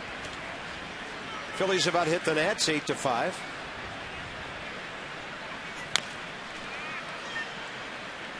And you won't see a guy like Ryan Howard trying to roll over a ground ball too often, but that swing almost looked like it. He's got tremendous power to the opposite field. And a couple of years ago, 2, 3, 4 years ago at Citizens Bank Ballpark, he would just hit line drives to left that would carry over that cozy wall. That if you hit it straight away there, it's only about 345 or 350 to get a home run. So he has power everywhere. Edwin's worked in pretty well with some off-speed stuff tonight to strike him out. And he goes up and in there, 2-1.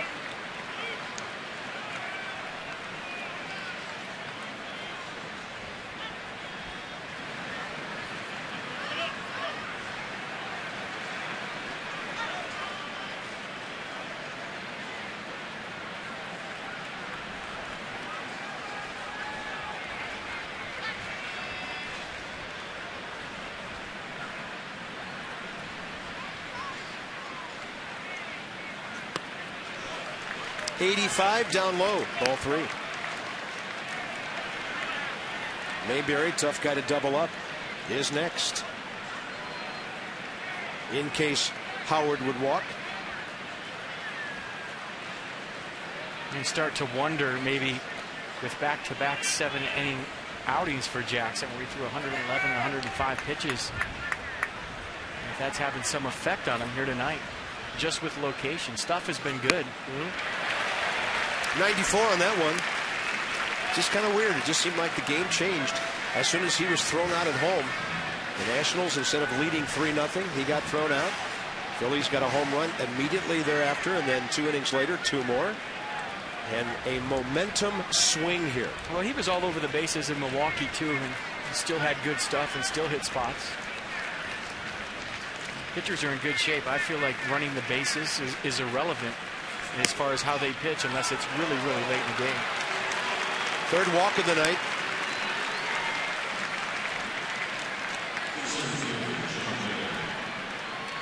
And Mayberry now. He has struck out, reached on a hit that deflected off of Edwin Jackson. That ball to Espinoza. And then eventually he was thrown out between 3rd and home, caught in a rundown on a ground ball.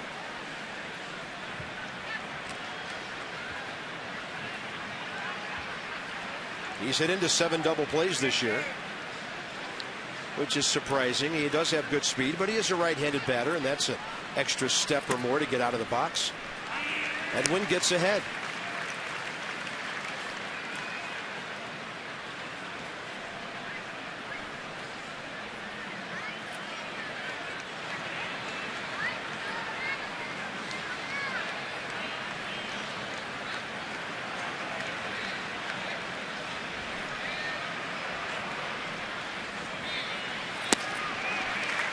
Good slider right there, 85 miles an hour, good break, good location. Mayberry looking fastball. Got the disappearing slider. Looked like a heater for about 55 feet, then just dropped off the table. Good pitch. Now you've established it in the strike zone. As a hitter, you have to respect it. When you see that slider rotation, you can't wait around to see if it's going to be a strike or a ball. You have to commit because of that pitch he just threw.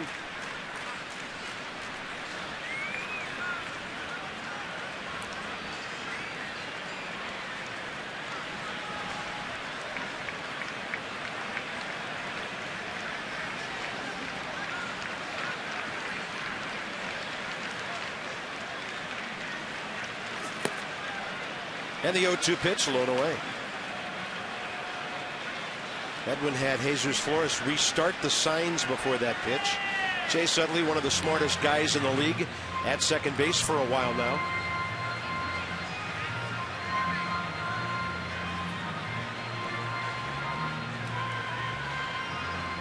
Kill a couple of birds with one stone. You go out there and say, hey, what do you feel comfortable with right now?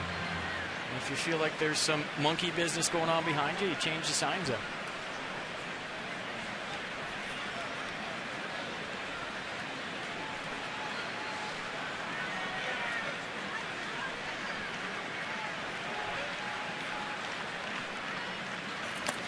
That is a swing.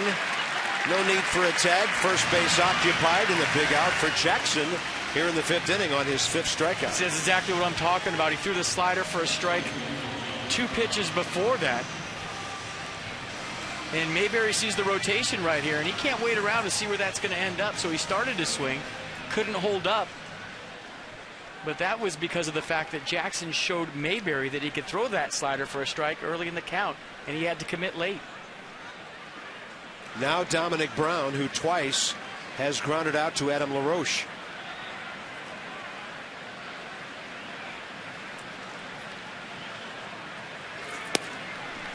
As a hitter, if a guy's throwing his off-speed pitches for balls, I see that rotation, and my brain just says take, automatic, because he hasn't shown me that he can throw it for a strike.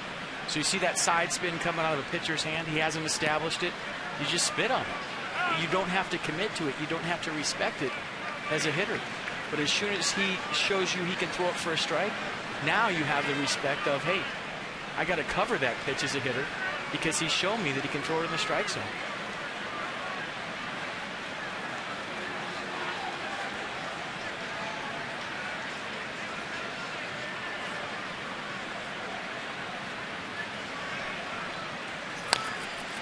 Dominic Brown fouls one.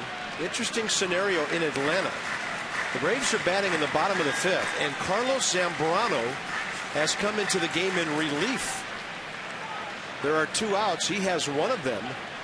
So Zambrano out of the Miami bullpen with the Marlins ahead of the Braves. 4-1. 2 outs, runner at second.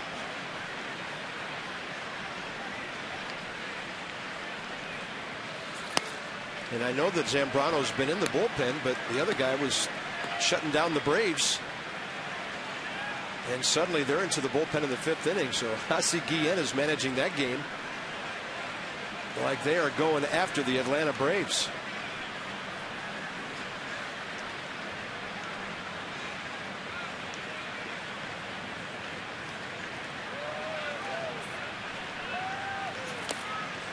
Ozzie moved Zambrano to the bullpen on Monday. They put Wade LeBlanc into the rotation.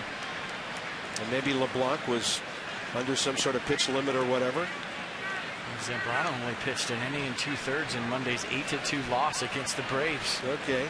So LeBlanc went 4 1/3, a run on 5 hits. As soon as they got somebody on base, out he went. Keep an eye on that one. That's trying to keep this a 3-2 game. Dominic Brown with a count of 3-1, and he pulls one. They'd have to really hurry for 2 here. No chance.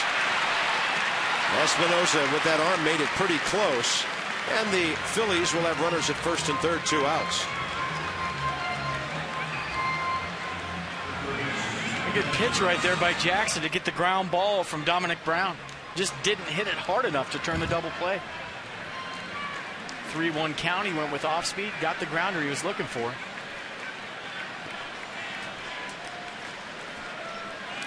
So it's up to Kevin Franzen with 2 outs.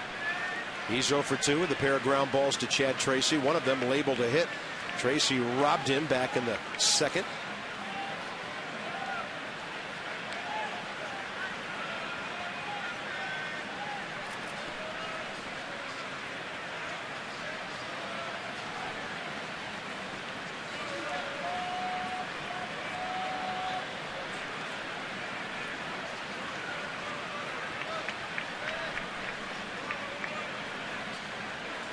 Dominic Brown inching off.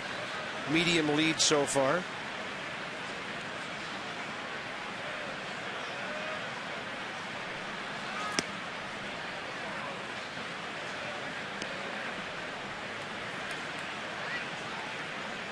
And Brown can run. It'll be interesting to see if Davy Johnson with 2 outs, runners on first and third, decides to throw through right here.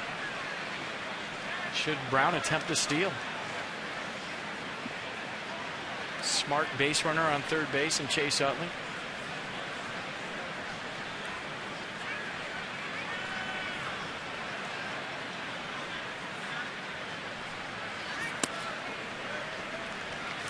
Long inning. Edwin Jackson is almost up to 95 pitches here with 2 outs in the 5th.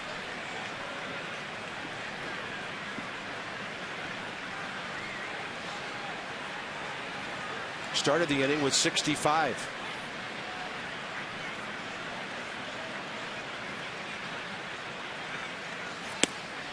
Gets the inner half with that. A good shot of McCaddy. It looked like he went to the shift right there to get on Davy Johnson's right side, a little bit closer to the bullpen phone.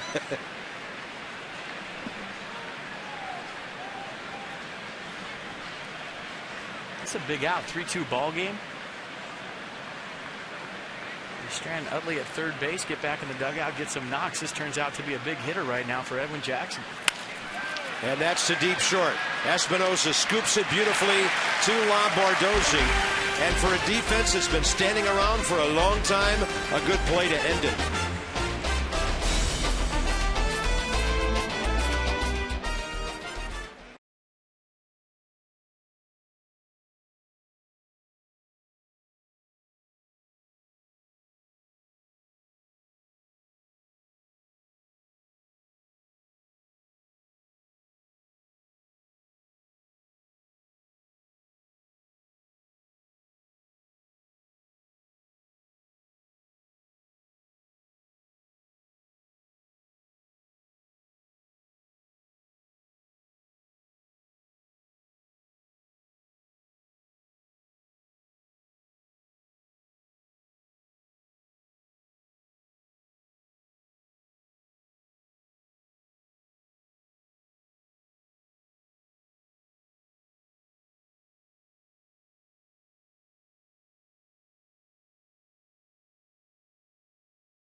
3-2, but the Nats are right in this game.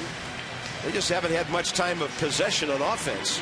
And this one goes to the bottom of the 5th inning, top of the order. The T-shirt presented by Masson for the first 20,000 fans to be given away on Saturday evening. The Marlins for a 7:05 game. You must enter the center field gates to receive that. Drop by nationals.com/tickets to get your tickets for the game and take home a Masson T-shirt.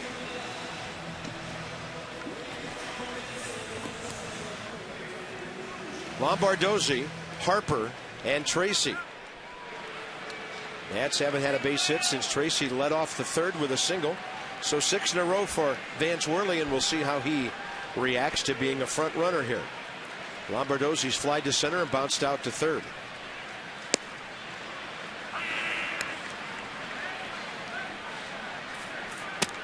A long wait in the Phillies dugout. Vance Worley comes out, throws strike 1.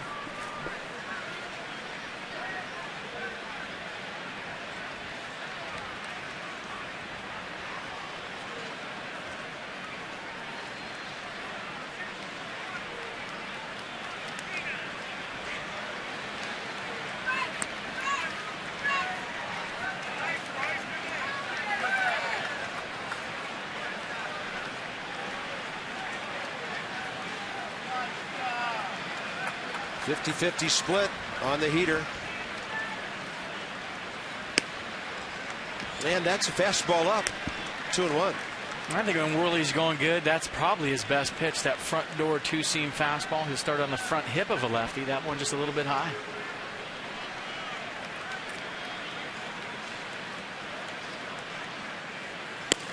That one's in there. 56 pitches, 34 strikes in his first 4 innings. And as a hitter, your brain's telling you this is a ball and that it might hit you. The only time it's really a strike is when it hits leather in the catcher's glove. And a chopper left side. Franzen over to cut it off with a good play. And on the run. Yeah, Phillies might be onto something with a couple of ex-Giants. Franzen and Schierholtz. Discover Kia's full lineup of high-quality, stylish, and dependable vehicles. To learn more, visit kia.com. So this is the time of the game when Vance Worley really struggles.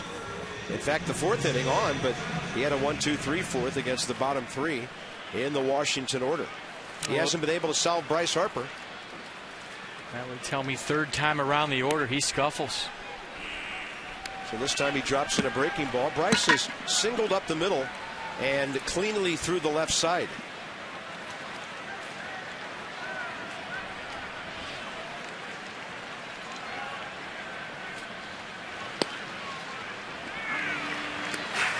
Off speed 0-2.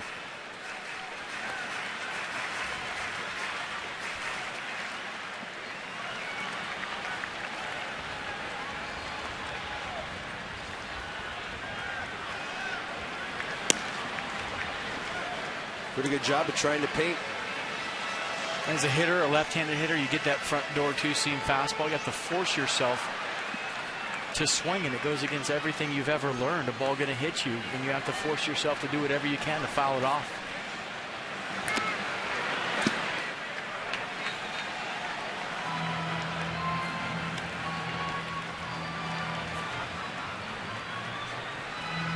So Bryce Harper batting average back up to 263.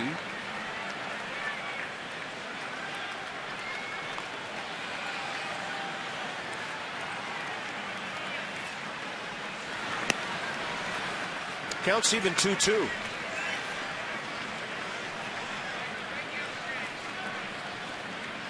Tracy and, if possible, Michael Morse to follow here in the 5th.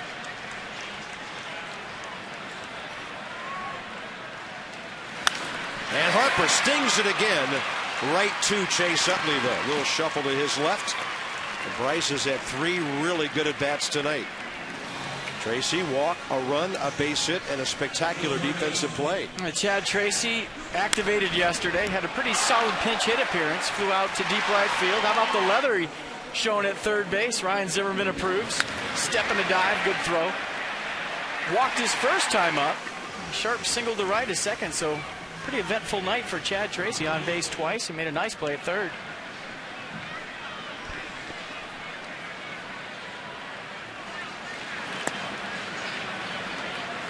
One of those guys who seems to be able to thrive even when a week goes by and he only gets a few at-bats. He's kept his batting average up all year, 275 right now. Well, with all the minor league at-bats he got in his rehab, probably the freshest he's been all season. This one will be popped up, though. Catcher, foul territory, Eric Kratz. And now the Nats, 9 in a row retired by Vance Worley through 5 innings.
.com today. Find out why more people choose it.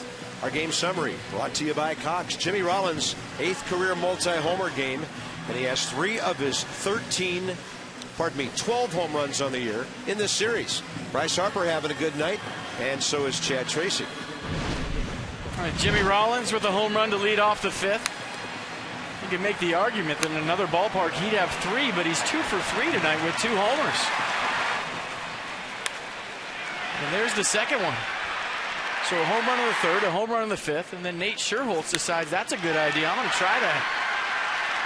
First pitch fastball, middle in, turns the fan on for his 6th home run of the year. So Nate Scherholtz in his first game as a Philly, 2 for 3 with a home run.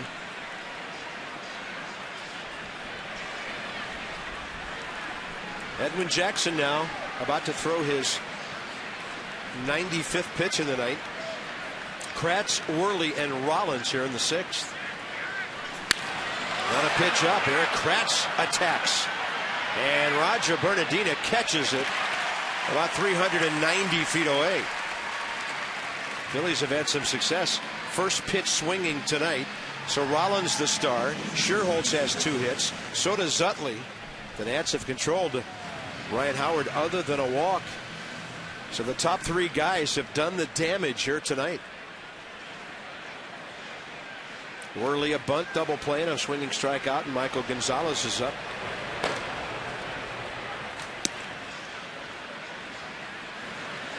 Scherholtz, Utley, Howard, 3 consecutive left-handed batters not far away.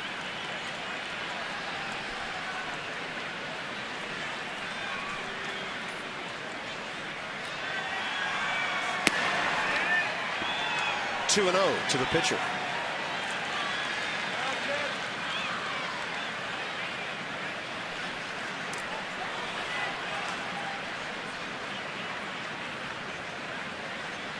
.111, the most pitches Edwin's thrown. That was in that game against the Braves a week and a half ago. First half of that day-night doubleheader. They went 105 at Milwaukee in 7 quality innings. Yeah, so 216 pitches last 2 times out. 3-1 now to Vance Worley. We had Mike Rizzo up here last night, and he was talking about Strasburg and 30-plus pitch innings. And we mentioned about Edwin last time out. You get out of jams in the 2nd, 4th, 5th, and 6th. That takes a lot of workload to find a way to make those pitches, to get out of those high-stress innings. And you're just wondering, watching him tonight, even though the fastball's had good velocity, the command has been off a little bit. If getting out of those jams last time and all the energy that took has had a little effect on him here tonight. Stress-free innings versus very stressful innings. Jesus Flores just took another shot. Another day, another bruise. What new?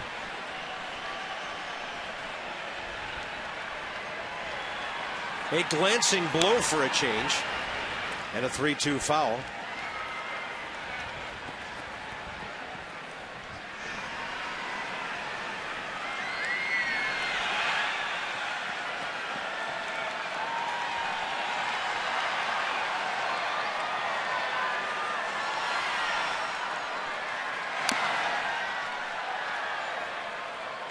Worley putting on some kind of fight right here against his opposition. Pretty good at bat working.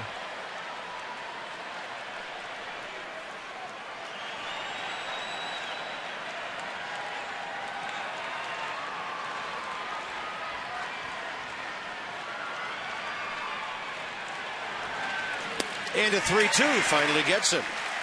Edwin Jackson, strikeout number 6. Top of the order coming up with Jimmy Rollins, and every time a Nat strikes out an opposing hitter, $37 to the Children's Inn at the National Institutes of Health. They would do a wonderful job of helping children receive medical treatment and helping out their families as well. Thanks to the Washington area Toyota dealers. Top of the order. There he is. Here comes Jimmy Rollins. Hitting like a Hall of Famer tonight, and that's a little bit outside. 3 homers in the series and very close to a 3-home run night tonight.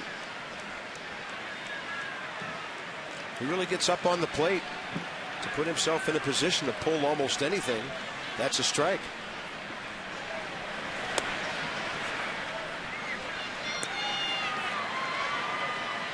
Well, you would think this pitch is going to be somewhere on the outer half of the plate. After Rollins has pulled all 3 baseballs he's seen tonight, and he's put into play. First game he's ever faced Jimmy Rollins.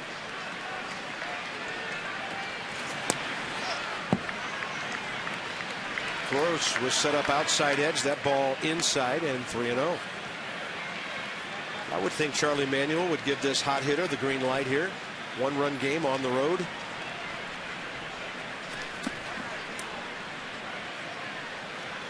See if Rollins likes it. And Sherholtz on deck and Gonzalez hot. This could be Edwin's last batter.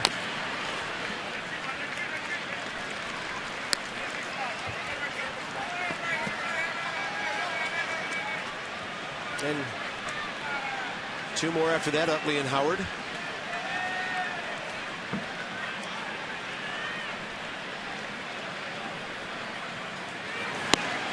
He goes changeup on 3-1, just misses.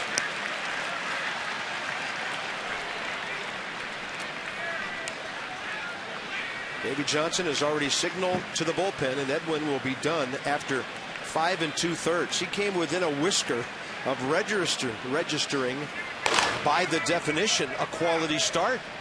6 innings, 3 runs or less. He'll leave having given up 3. And this call to the bullpen is packaged by the UPS store. We love logistics.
Morse, LaRoche, and Espinoza coming up if the Nats can get out of this.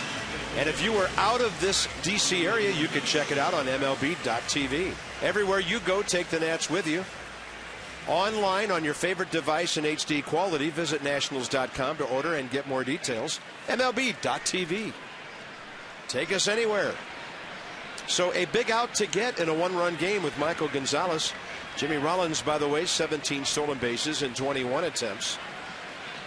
Not in the top 10 in the league, but don't forget about him even if you're a left-hander. He's inched out to a pretty good lead. Gonzalez bounces the first one. Jesus Flores blocks it. And a fastball slider change. And Sherholtz will probably just see fastball slider from Gonzalez. Sherholtz hitting 174 versus lefties this year.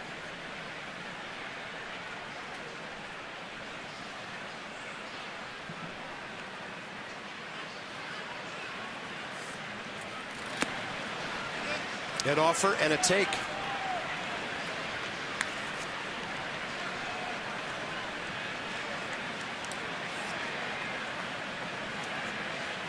Well, his Phillies debut has been a rousing success. Base hit to right, home run to right. Rollins with a little bit bigger lead right here.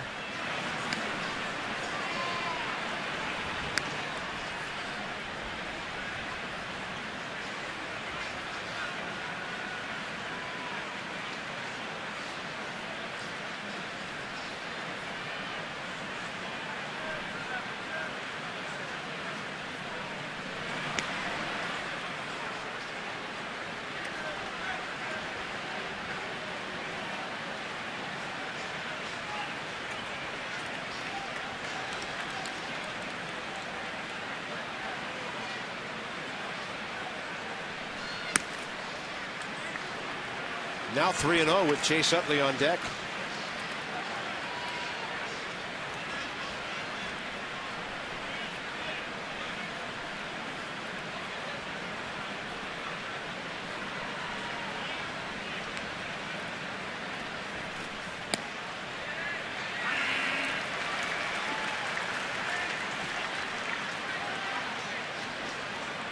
Braves pick up a run, bottom 6.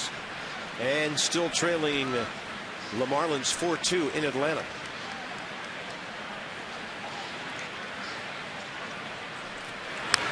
Straight back it goes from Sherholtz.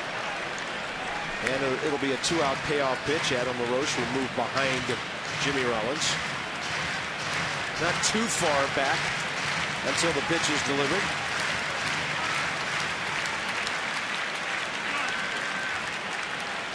Well, the Nats dramatically play Sherholtz to left center with Bernardina. And a 3-2 is a swing and a miss on a breaking ball. Michael Gonzalez, a good situational appearance. Morse, LaRoche, Espinoza coming up in a 3-2 game.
PHITrain.com and Masson HD from Nationals Park. Let's go inside the numbers. SunTrust takes us there. And against the rest of the East and the Phillies, Michael Morse, 350 plus against Philly. On base percentage, slugging percentage up there. And not bad against the rest of the division, but for some reason likes Philadelphia pitching over the years. That's impressive when you talk about their staff putting up those numbers. He likes to hit in that ballpark too. He likes hitting here, and that's a 10-game hitting streak. Michael Morse is now 14 for 40 over those 10 games. And he is frustrated right now at first base. You saw him. If he got any lift on that, it's a home run. A great swing, squared it up, got himself a solid single to left. But the great ones are never happy. And you saw when he got to first base, he kind of motioned toward first base coach Trent Jewett that if I just got that ball up in the air, you got a tie ball game. Adam LaRoche 1 for 2 with an RBI single.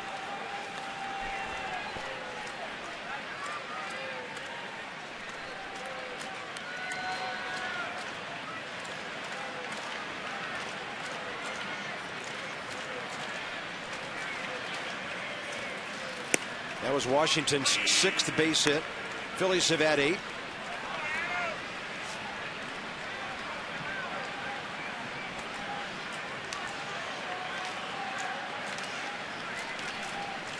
Last time up, Adam LaRoche popped up to short on a 3-0 pitch. And this is a double play ball.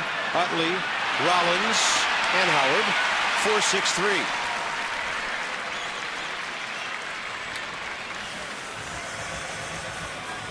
So we were hoping to fill up that box score a little bit here in the 6th inning. It'll be Espinoza with 2 outs. All the damage back in the first. Harper a base hit, Tracy a walk, LaRoche the big hit, Espinoza RBI ground ball, and since then the Nationals have 4 singles.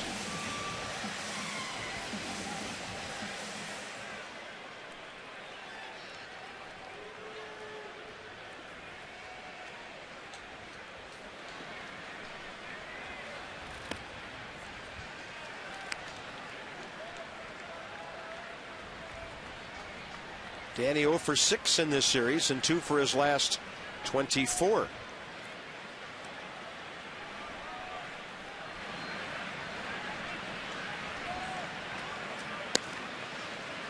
And back-to-back changeups from Worley.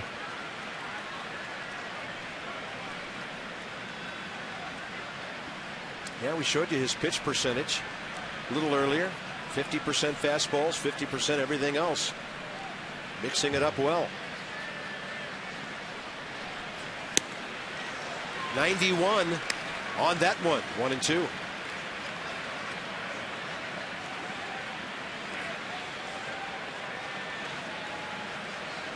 Oh, you're just thinking if you could get Worley in the stretch.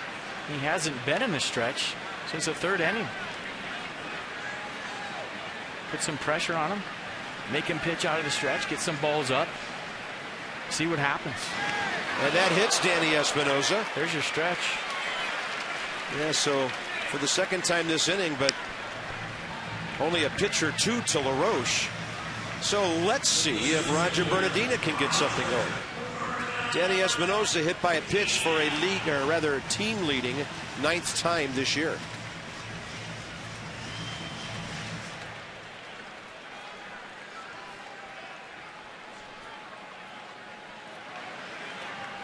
So Roger has pulled the ball to second, grounded out to short.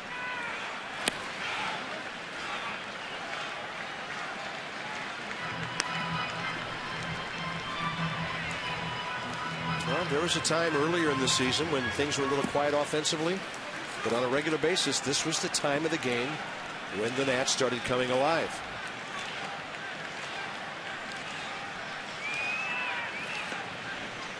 Espinoza, 16 stolen bases in 21 attempts.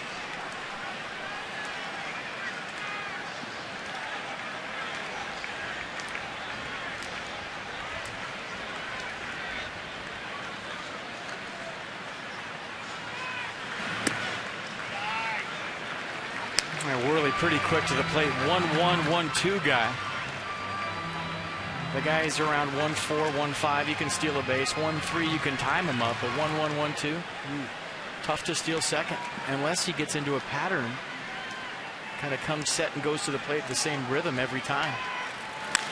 Bernardina hits it well to right and over to get it. Nate Scherholz.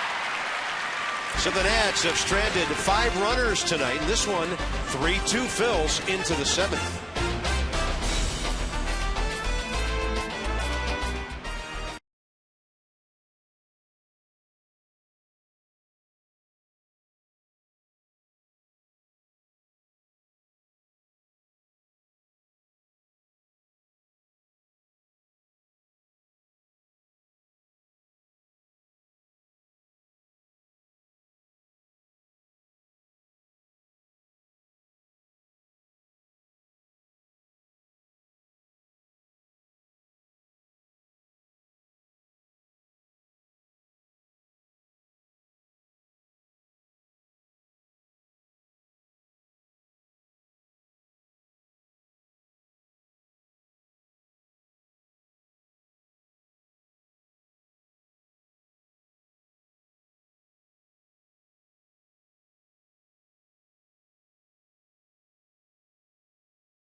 Phillies lead the Nationals 3-2 here at Nats Park. Holding base runners has been a topic of conversation lately for the Nationals, something Steven Strasburg talked about last night that he's struggling with and working on. According to bench coach Randy Knorr, he said the starters have been doing a great job, but it's the bullpen that's a different story. Here's Randy Knorr with more on Wireless Wednesday.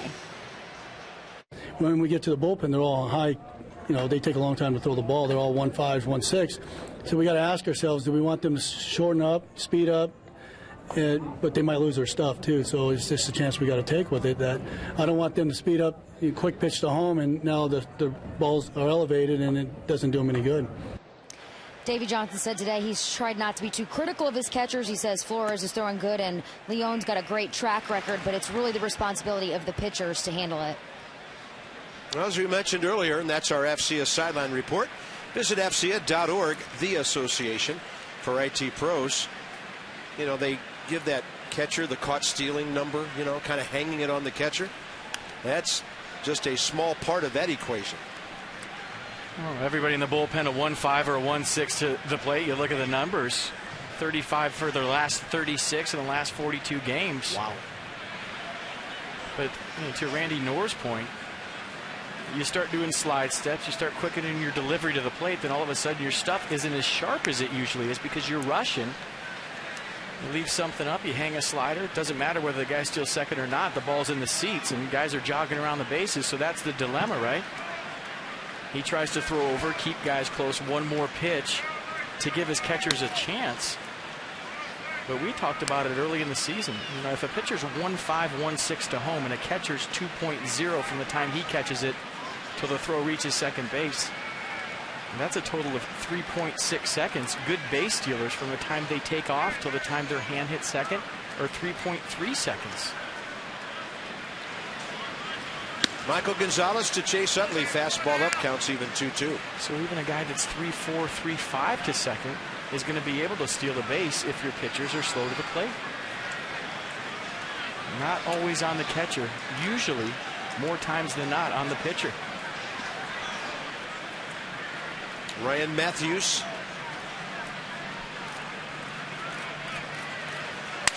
Utley will pull it and hook it into the seats, breaking his bat.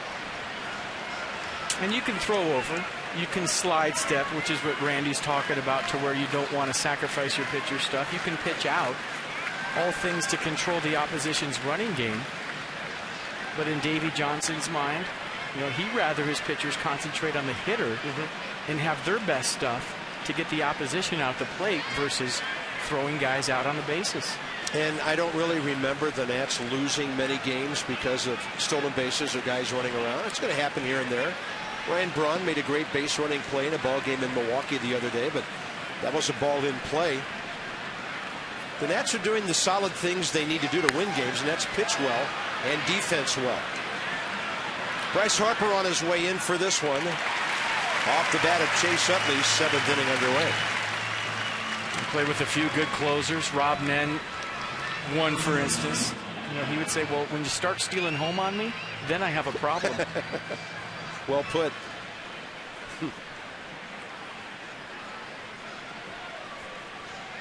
So here's Ryan Howard. 2 strikeouts, a walk.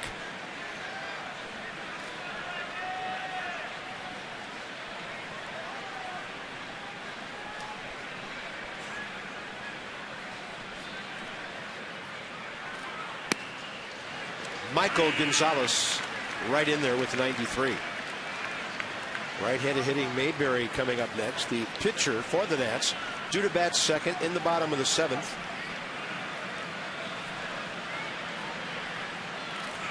And if Gonzalez can get Ryan Howard, would Davey leave him in to pitch to Mayberry? Or make a move to Matthews, knowing Matthews might retire one batter and then they'd be hitting for him? First order business is to get Ryan Howard. Fastball up and in, strikes him out for the 3rd time tonight. And Michael Gonzalez has struck out 2 of the 3 he has faced. And so good out of the bullpen for the Nationals. You talk to all those guys down there that sit with him. They say what a great influence he's been on all the younger pitchers down there. But on top of that, he's going out there and getting the job done. So he's walking the talk, setting a good tone down there for the bullpen guys, and getting the job done when he gets a chance. 2.45 ERA coming in. Mayberry 1 for 3 with an infield hit, 2 strikeouts himself. Gonzalez goes slow outside.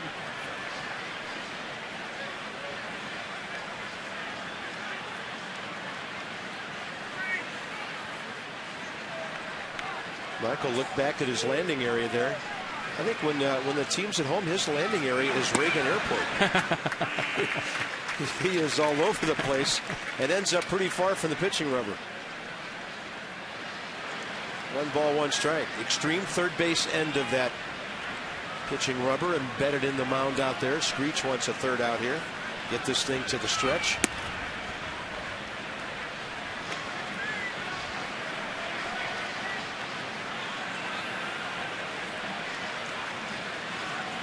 Screech wouldn't mind a rally carp either.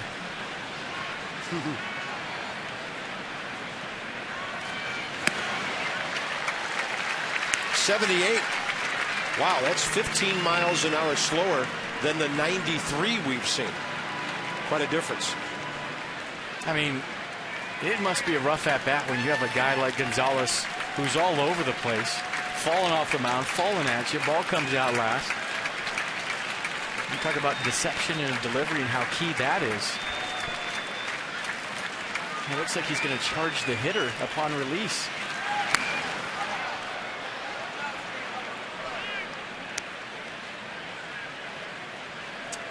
Marlins just left 2 men aboard in the top of the 7th. They still lead at Atlanta 4-2.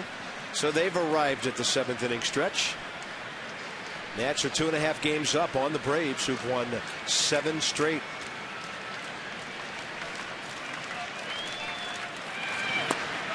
Got him. Looked like Ted Barrett had to think about it for a moment. Deceptive changeup fooled the hitter, almost fooled the umpire. And Gonzalez retires 4 straight to get this one to the 7th inning stretch. It's about that time.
Nats trying to come back and win one for the local military veterans. Part of the annual Iraq and Afghanistan Veterans of America night. And trailing right now, Cole Hamels to the hill tomorrow night. And Hamels having a really fine year at 11-5 in 20 starts with a 3.31 ERA. Ross Detweiler's is 3.24. He'll make his 16th start, and he's 5-4 for the Nats this year. And hopefully, from Washington's standpoint, that'll be a rubber game tomorrow night. Trying to come back and take this one.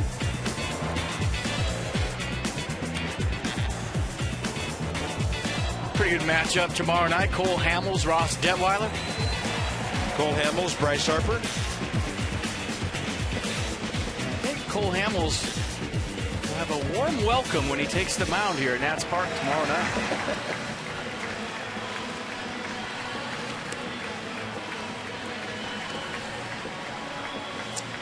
And then, of course, the Marlins will be here for 2 on Friday, games on Saturday and Sunday. So Ross Detweiler looks nice and relaxed. He'll have his game face on tomorrow night. For the Nats in the 7th, Flores, a pinch hitter, appears to be Mark DeRosa, and then Lombardozzi. A good 4 outs for Michael Gonzalez with 3 strikeouts to keep this a 3-2 game.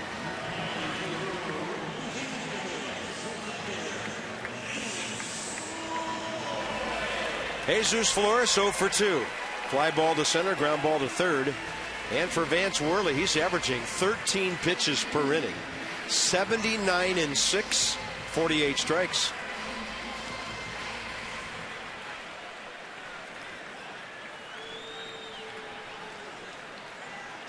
Last time he pitched 7 innings, July 21st for the Phillies at home against Colorado in a 4-1 loss. And Flores jacks that one to center. But cruising for it is Mayberry, who made that play look pretty simple, and it wasn't. Mark DeRosa, the pinch hitter now. Pretty good game plan by Jesus Flores right there. Sat on a first pitch curveball, got it right out over the plate. And you thought he had enough of it to get over the head of Mayberry. I mean, he hit this like he was sitting on it. Good game plan, got the pitch he was looking for. Just didn't quite get enough of it. Pretty good swing. Jesus starting to show some life with that bat. Mark DeRosa as a pinch hitter, 3 for 9. Left-hander is Jeremy Horst, and the right-hander is Kyle Kendrick, who appeared in the game last night and retired. Danny Espinosa on strikes in the 8th inning. As I mentioned, Philly's a little bit short out there, just 6 guys. They dropped 2 lefties, Jake Diekman and Joe Savory today. And probably when they move out of here, they'll get Raul Valdez back.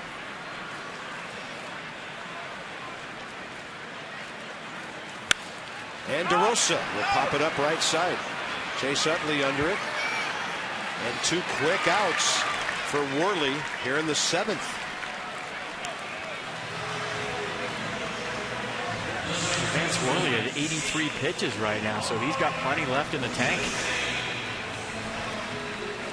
He's gone 7 innings 4 times this year. 6 against the Nats in a 7-1 loss May 5th here. And the Nats tagged him for 5 runs on 11 hits. Lombardozzi goes up swinging. He's been around the plate, so hitters on the attack early. The Nationals have 1 hit since the 3rd inning, 2 hits since the 2nd.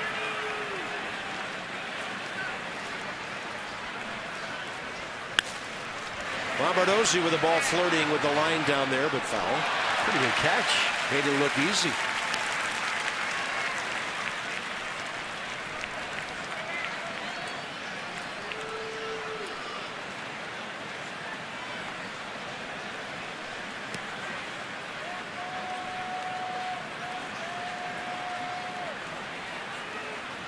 Two with the target inside. Worley hits the spot. That ball's pretty well hit by Lombardozzi, but an easy play for Scherholtz. And the Nats are done in the 7th. 3-2 Phillies, 8th inning, straight ahead.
Jackson, brought to you by Dodge. Go to Dodge.com or visit your local Dodge dealer this week. And by Total Recall, in theaters August 3rd. Beautiful night, Capitol shimmering in the August evening. And right now it's the Phillies 3, the Nats 2. Close ball game. Brown, Franzen, and Kratz coming up. AT&T fact of the game is Davey Johnson's ball club looks for that magical 4-run level. 17-2 when they score 4+ this year since the 1st of July. And when they get 3 or less, they haven't won a ball game. And talking to Ryan Zimmerman, who's got his batting gloves on, asking him if he's okay to pinch hit, maybe.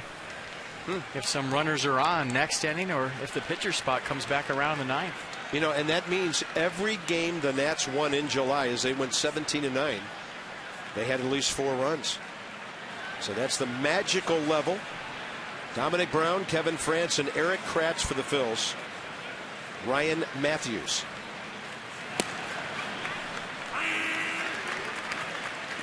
Ryan Matthews chomping at the bit to get back on the mound after his last outing in Milwaukee. Get you an inning and a third, inning 2/3, excuse me, gave up 5 hits and 4 runs. As a reliever, you just want to get right back on the horse, get out there, throw strikes, forget about your last outing.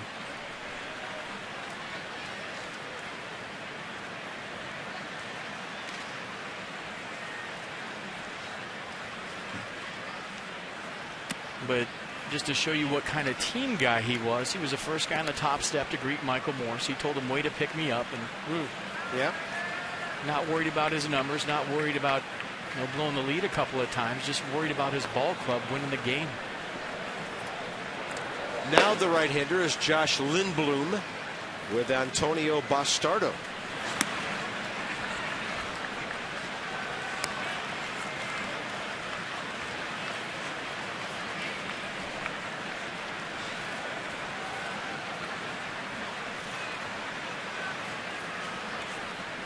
Dominic Brown 0 for 3 tonight, 3 ground balls. And a fly left field way. Michael Morse toward the line, just cruising to it.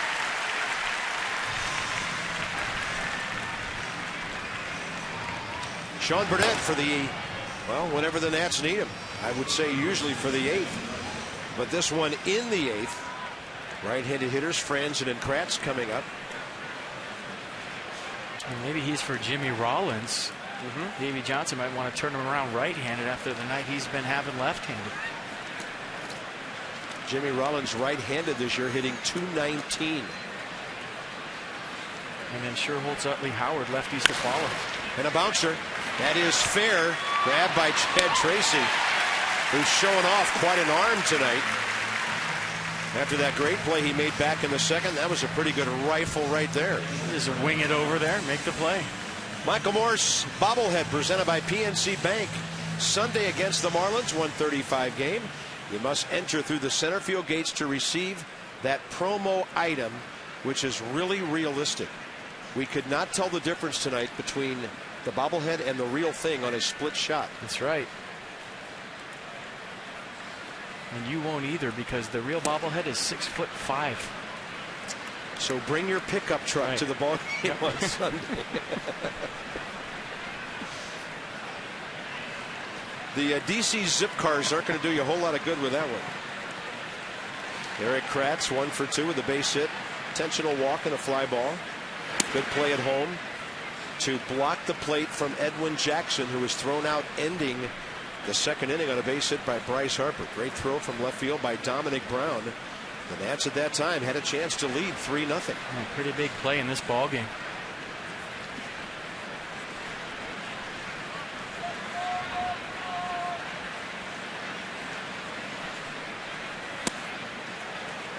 Two and one. Now the bobbleheads are the regular size on Sunday. Don't worry about your mode of transportation. They'll be allowed on the Metro. But if he likes the way it looks, he does. It's accurate. Some players will look at their bobbleheads and say, is that me? That ain't me. Come on. 3-1.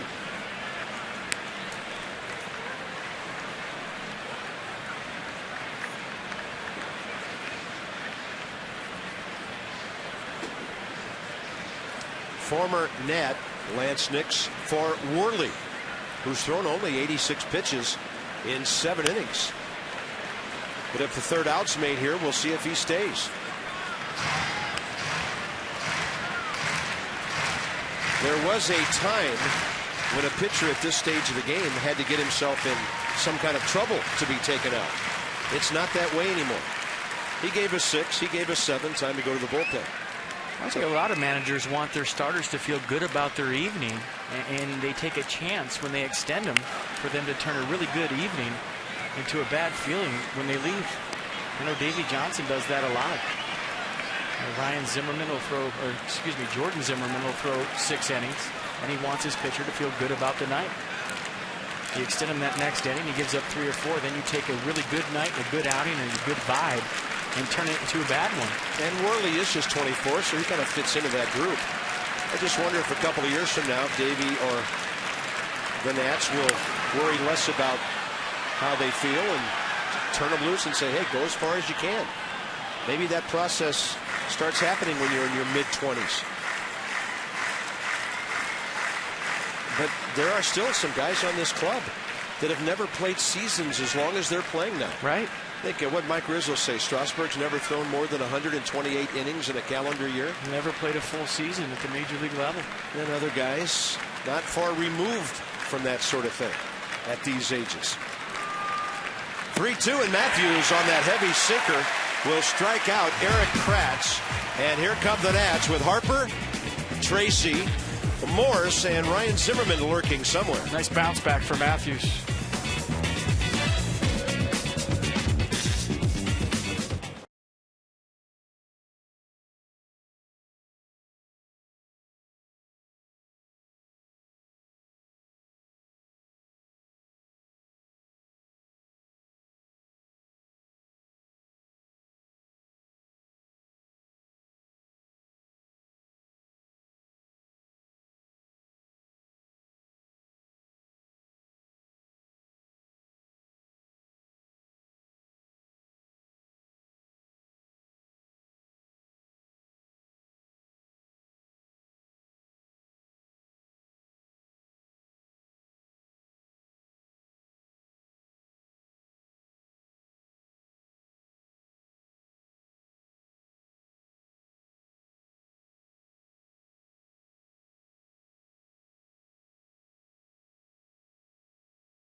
See if the Nats can change that.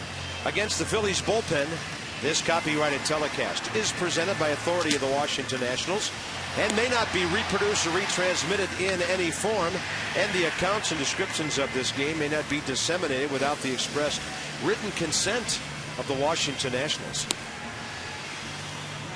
Antonio Bastardo,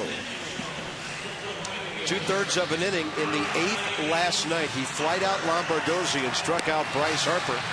And he gets Harper and Tracy, couple of lefties, to start. Although Zimmerman does have a bat and a helmet, could be hitting for Chad Tracy as Ryan's on his way up the dugout steps. You see the average from the lefties, 10 for 54. 18 strikeouts, 3 home runs. He's a 3-pitch guy, mostly fastball, slider, lefty. He won't throw a change left on left. Fastball 92 on average. Slider in the mid to low 80s. And there he is.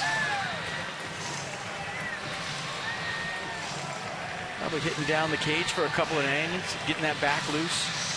Chad Tracy had a nice night. Harper and Zimmerman. Bryce tonight 2 for 3. And that's why Davey Johnson told Ryan Zimmerman, hey, get loose. How do you feel? I'm going to use you next inning. If that back feels okay, if it doesn't, tell me. Be honest with me. We want you in there tomorrow. Well, that's a great take on a good breaking ball right there. This might be the best batting gloves I've seen all year, too. The ones Ryan's got on in the on-deck circle.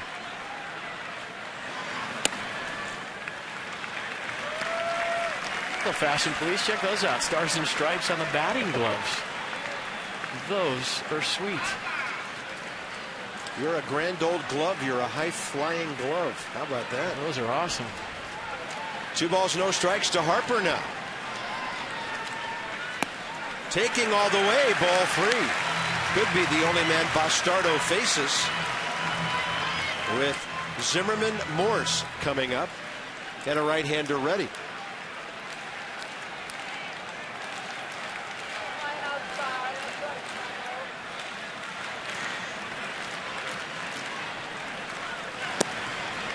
By the way, Vance Worley did not strike out a batter tonight.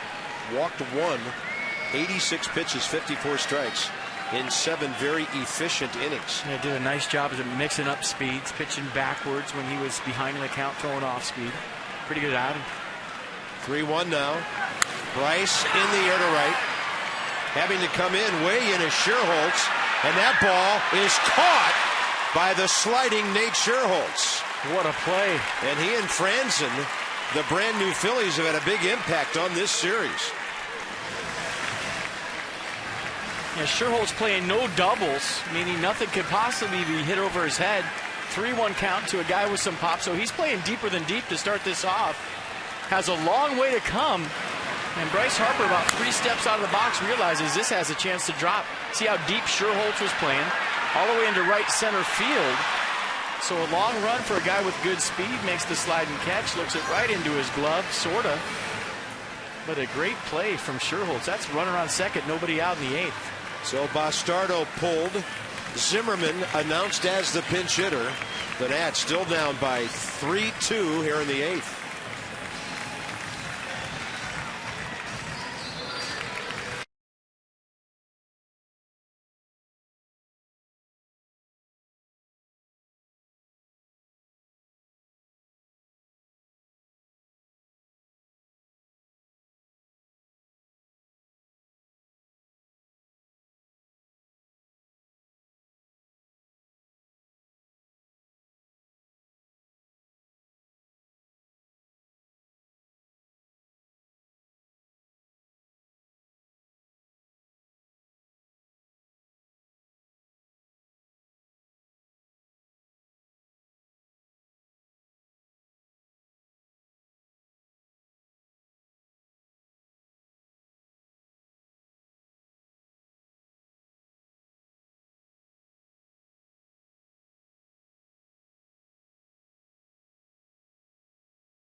We are in the bottom of the 8th. Ryan Zimmerman about to get an at-bat right here. But when you talk about the Phillies trading Shane Victorino and Hunter Pence yesterday, there's been 2 plays that have been the difference in this game. The first one, the throw by Dominic Brown in left field to get Edwin Jackson. And this play by Nate Sherholtz to start off the 8th. He doesn't make that. Bryce Harper standing on second base with nobody out. So you trade 2 of your best outfielders away. And then 2 outfield plays tonight. 2 defensive plays by the Phillies have been the story. And what we were hearing from the Phillies yesterday leads you to wonder if Hunter Pence would have made that play. Because he had become, I wouldn't say a defensive liability, but he just wasn't as good of an outfielder as the Phillies thought he was. Nate Sherholtz is as good as it gets defensively. So here's Josh Lindblom, acquired from the Dodgers with right-hander Ethan Martin, a player to be named later, or cash in the Shane Victorino deal yesterday. Yeah, 4-pitch guy. Fastball, slider, curveball change. Predominantly fastball, slider. 25-year-old righty, big guy, 6'4", 239. A good breaking ball for a strike to Ryan Zimmerman, who pinch hits for the first time this year. I remember Ryan years ago pinch hitting at Citizens Bank Park and hitting a ball right around the right field foul pole for his first career pinch hit and home run. And the 0-1 outside. Good move by Davey Johnson. It was either Chad Tracy versus Bastardo, left on left. Tracy probably not used to seeing left-handers. Or Ryan Zimmerman versus Lindblom, right on right. And Ryan sees right-handers every day.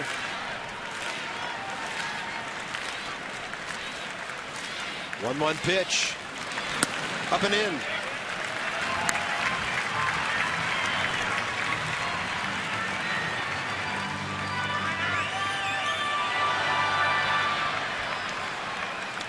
th career game against the Phillies, and he drives in a run 60% of the time.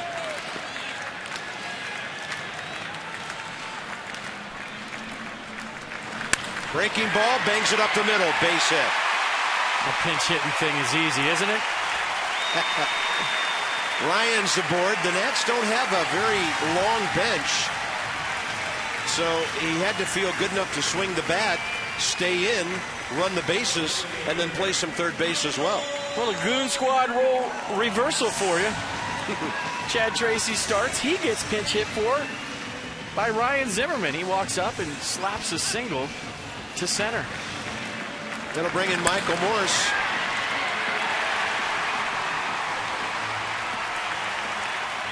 Tying runs on base. That gets Tyler Clippard up in the bullpen. Sean Burnett has been warm for a while.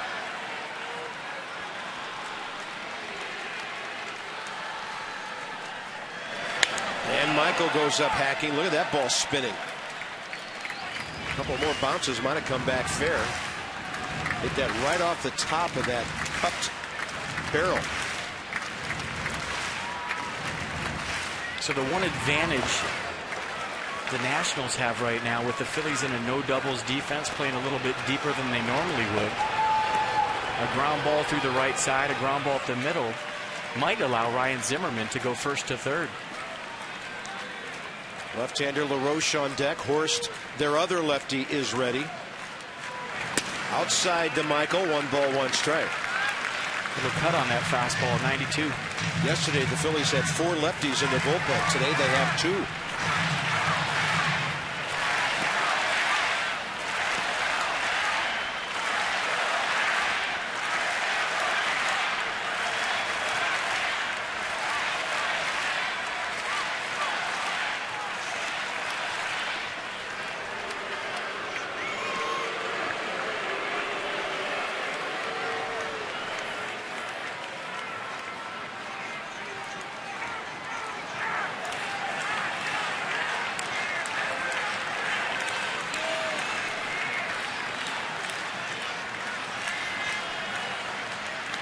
One to Michael.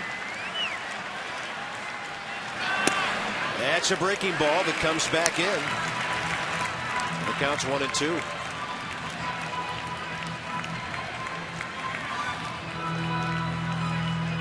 Adam LaRoche probably will be facing a lefty next.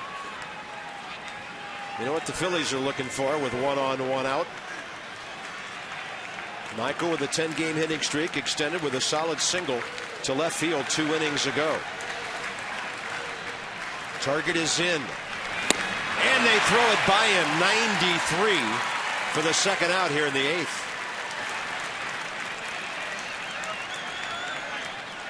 A big hack by Morse in a 2-strike count. He's thinking about putting his team ahead 4-2. Lindblom with a good cut fastball. Morse can't catch up. Well, Charlie Manuel staying in his dugout. Infield gathering around the pitcher. I mean, Jeremy Horst is ready if they need him. He's been warming for a while, and for some reason Charlie waits forever and now comes out. So a base hit and a strikeout for Josh Lindblom, the former Dodger, in his Phillies debut. LaRoche facing a lefty when we come back to Nationals Park.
desperately trying to get a runner around to get this thing tied. Maybe bring Tyler Clippard into play. Every time an ad hits a home run this year, $200 more to the Children's National Medical Center, thanks to our Washington area Lexus dealers. 113 of them this year, none of them in the series against the Phillies so far. So Adam LaRoche will face 26-year-old Jeremy Horst. 12 games for the Reds last year. Phillies called him up from Lehigh Valley on June 28th. He was 2-1 with a couple of saves and a 2.11 ERA there. Yeah, fastball slider change, fastball in the low 90s. Off and running is Zimmerman, and he is out at second base.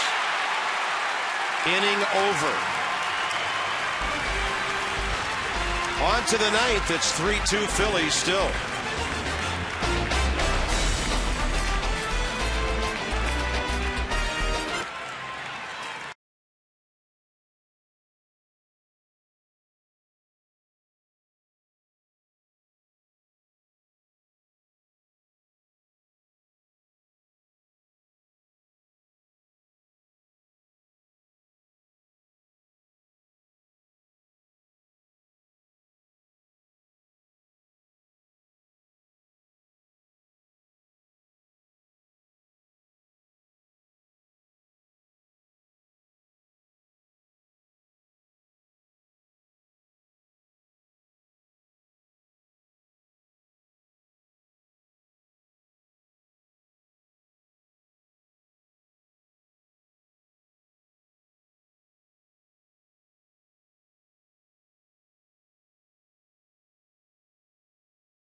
Himself a good defensive game tonight. For the Phillies, it's a 3-2 game now into the ninth inning.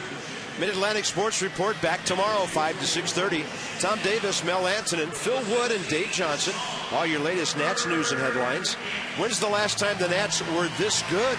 The Nats. Phil Wood will have the answer. And I do believe it might go back 7 years. If it was 70 years, Phil would know. Nobody knows more about the history of Washington baseball than Phil Wood. So here's Sean Burnett.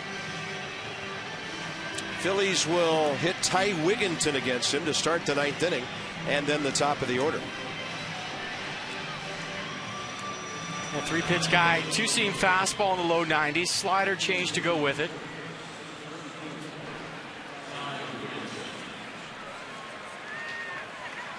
If I would have told you in spring training, in an early August series against the Phillies, that Kratz, Lindblom, Horst, and Scherholtz would be big factors for the Phillies, what would you have told me? I would have said, I hope we're 20 games over 500 at that time.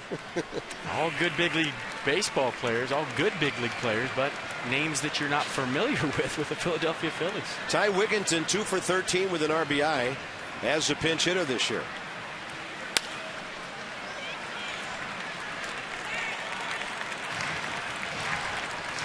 Jonathan Papelbon, 22 saves for the Phils, warming for the ninth.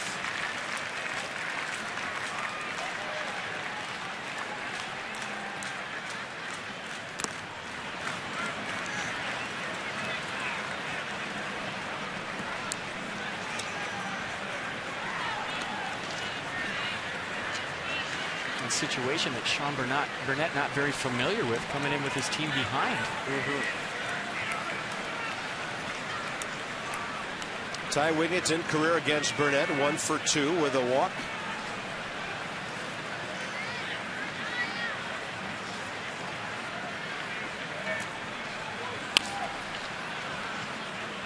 Count stays 1-2.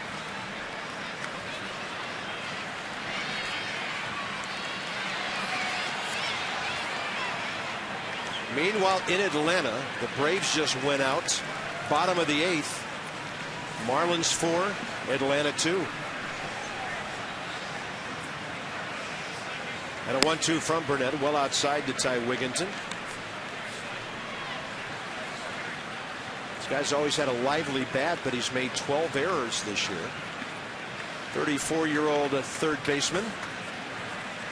Picked up in a trade with the Rockies last November. That's a little bit outside.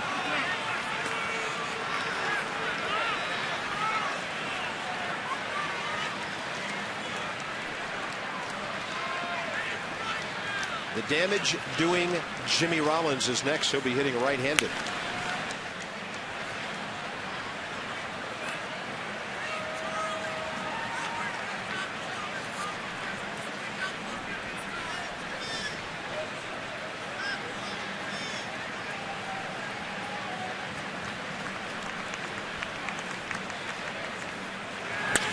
Wigginton laces one to right. Extremely hard hit. On a hop to Bryce Harper. Phillies have their 9th base hit of the night. Last night they out hit the Nats 13-5. And just beyond the 10 o'clock mark here, Philadelphia getting close to making it 2 in a row in this series. Meanwhile, Juan Pierre will come out and run for Ty Wigginton. And you know what's on his mind? Larceny here in the top of the 9th.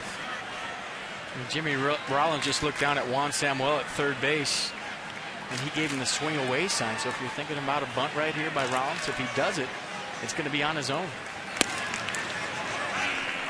I think, didn't you do a little research before the game? And Juan Pierre is one career stolen base away from Ozzie Smith. He is. Sean Burnett career against Jimmy Rollins. Rollins 0 for 2. As mentioned earlier, hitting just .219 from the right side. And Juan Pierre, meanwhile, running the bases this year. 25 stolen bases in 29 attempts.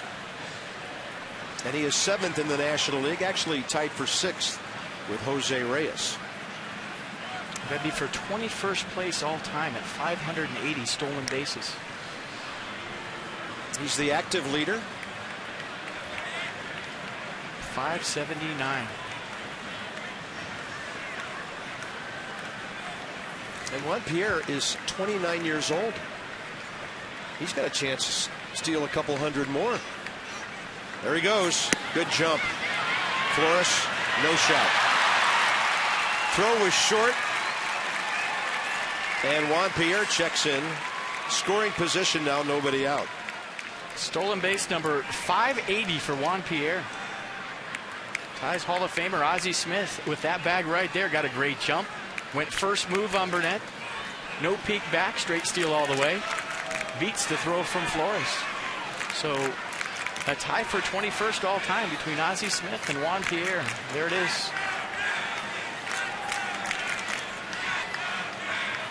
Yeah, this is his 13th year in the big leagues. He's played a little bit back in 2000, 2002. It'd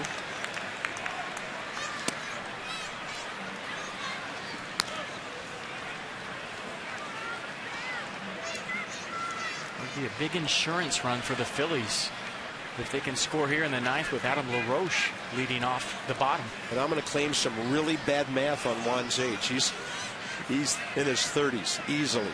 34 years of age. Big time typo there. And a swing and a miss. But a guy that's been around for a long time, and he doesn't look physically any different or look any slower than he did 5 or 6 or 7 years ago. He's amazing. He's bounced around to a lot of ball clubs, but somebody will always want somebody like that.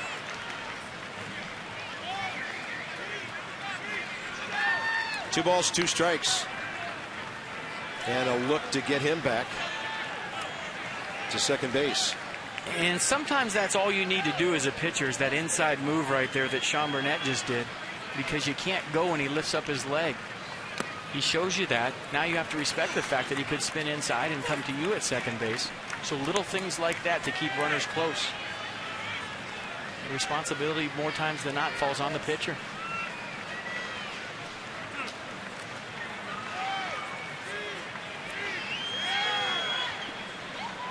Phillies trying to add on to their 3-2 lead here in the ninth. He's going, and the throw is nowhere near the bag end, very late. Rollins strikes out, and Pierre gets to third base for Nate Scherholz. And the Nats continue to have a nightmare trying to control other teams' running games. And just like we promised earlier in the game, it's Miller time, brought to you by Miller Lite. Oh, let's check out Nate Scherholz. He's been a killer all night. Thorn in the Nats side. First pitch fastball from Edwin Jackson. Jimmy Rollins likes it. Back-to-back home runs right there. Difference in the game. Some nifty plays on defense as well for Scherholz, keeping his team ahead. So he's 2 for 4 tonight with a base hit before that home run. Infield way in. One of the fastest runners in baseball at third base. Won't take much to get him home. I don't know that you would squeeze with a guy his first day on your ball club, but Davey Johnson thinking maybe.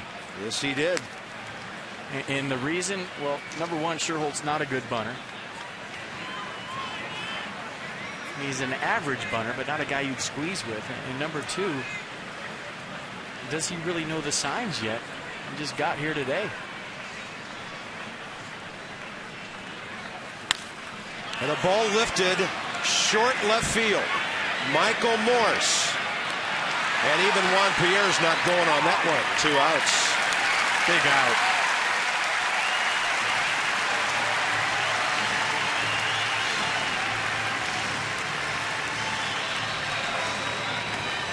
Chase Utley has walked, singled, and doubled.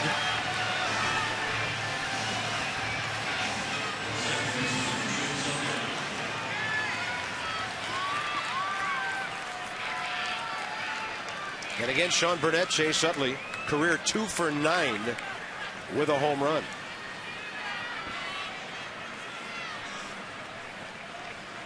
They're going to the bottom of the ninth at Atlanta. Miami leading 4-2. The Nats hoping to get this one into the bottom of the ninth with LaRoche leading off in a 1-run game.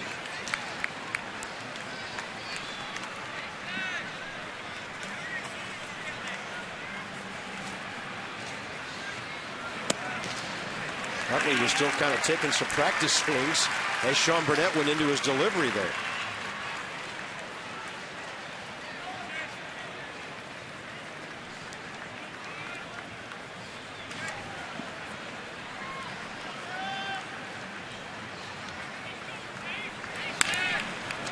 Strike 2 and a ball pulled foul.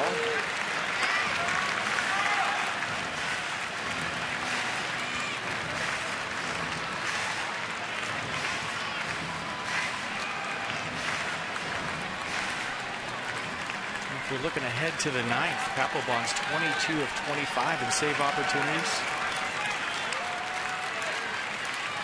2 of those 3 blown saves have been on the road.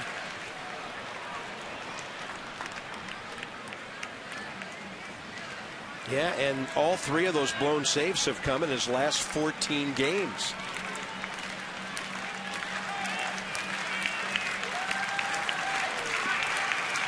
His ERA over that time, 5.28. Burnett some work to do against Utley here, and a tapper foul.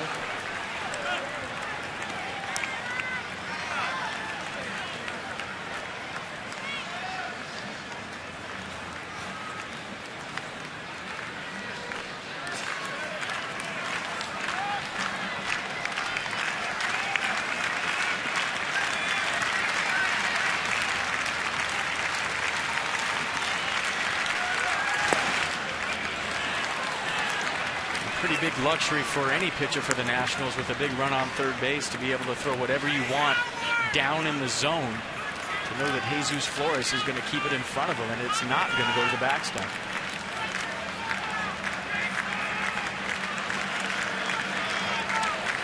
If a pitcher doesn't have confidence in his catcher with a runner on third, it'll change what he throws and how he throws it.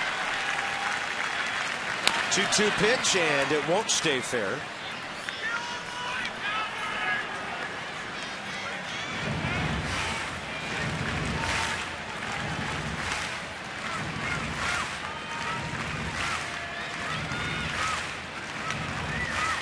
Tough night for Ryan Howard, a walk and 3 strikeouts.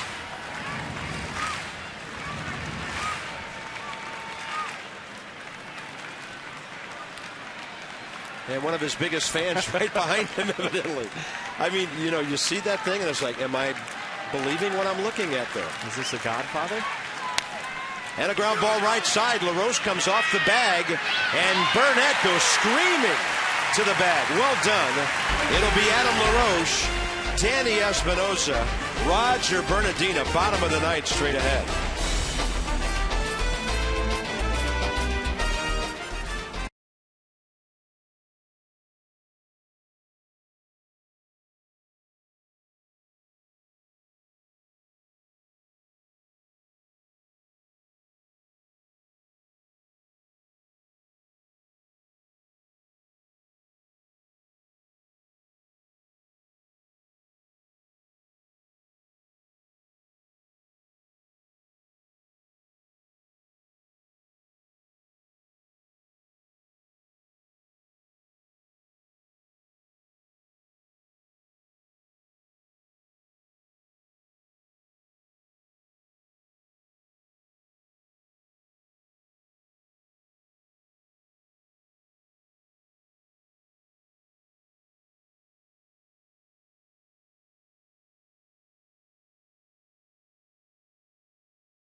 And Ray Knight with the Nats Extra post-game show coming up very soon, hopefully after the Nationals come back. But Edwin Jackson with the 3 home runs today, it just seemed like a lot more with the hits he was giving up. And then the Nationals haven't had anything going really since the 2nd inning. Well, it seems like there are a lot more runs ahead of us than 1 run, but that's because the Nationals haven't done anything since the 3rd inning, really. We had an opportunity there with Zim getting on this, trying to steal second, but the offense has just been dead, much as it was last night. You know, did some stuff early.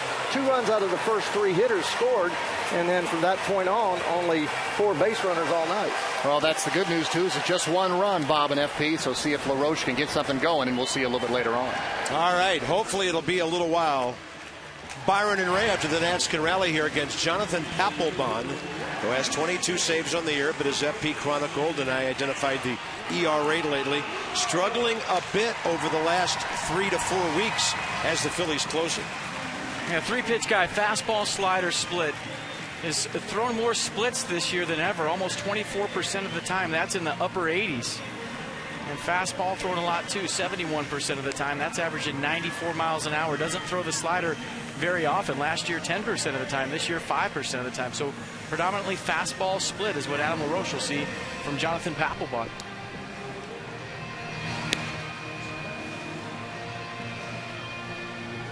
.31 saves in Boston last year, 37, 38, 41, 37, 35 in the years before that. So he's been very consistent. Just not used to being with a ball club that's sitting last in their division. Adam LaRoche was at the plate when Ryan Zimmerman was gunned out 2-6, trying to steal second, ending the 8th inning. Adam LaRoche against Jonathan Papelbon, 1 for 4 with a home run.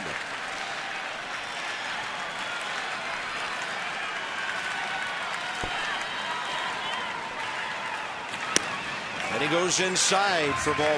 Boy, you better be careful going middle in to a good fastball hitter with pop.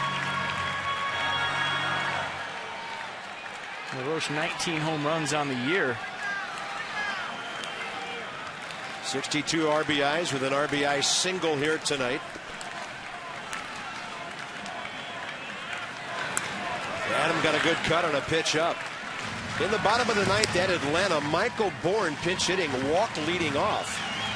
Brian McCann pinch hitting, struck out looking. This was supposed to be away. And look at the location. Right into LaRoche's turbo zone. Maybe a hair up. But the fastball was supposed to be on the outer half of the plate. Papelbon threw it on the inside corner. Flirting with trouble.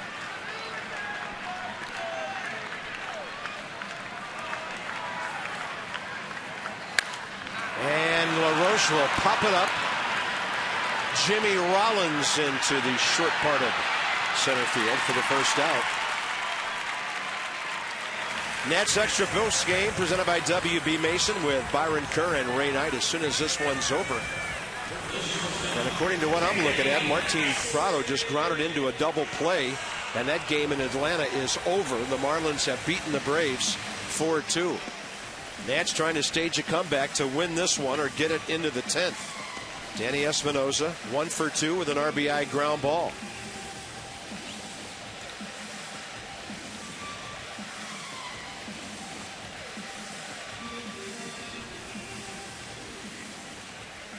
So the Marlins beat the Braves and keep them 2.5 back, unless the Nats can come back and win this one and gain a full game.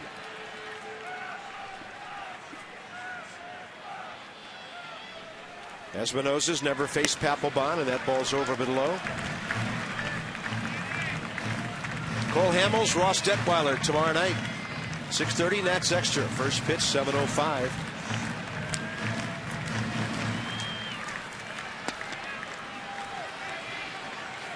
So far in this inning, the velocity for Papelbon is good. The command isn't.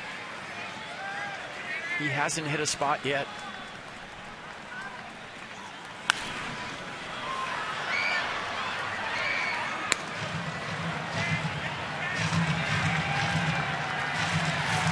Two hits since the third inning tonight. Last night, the Nats against Philly pitching didn't have a hit after the fourth inning. So the Phils have pitched a hot offense pretty well here in 2 evenings. But this one is one swing away from being a brand new game.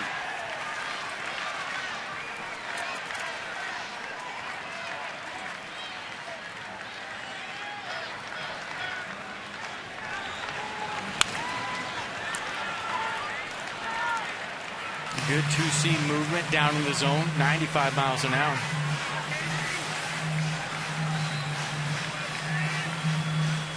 Roger Bernardina 0 for 3 tonight.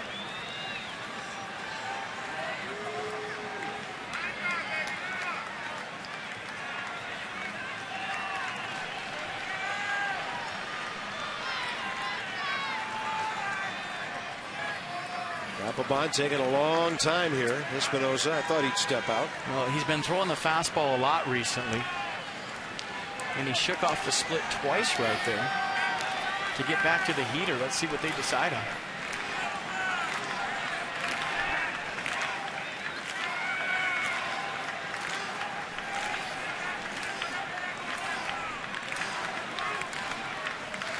Espinosa gets jammed. That ball, it'll be foul. One hopping into the seats.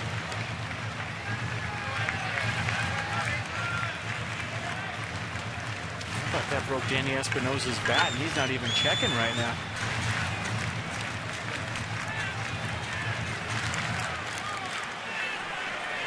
There's some rally lids going. I like it.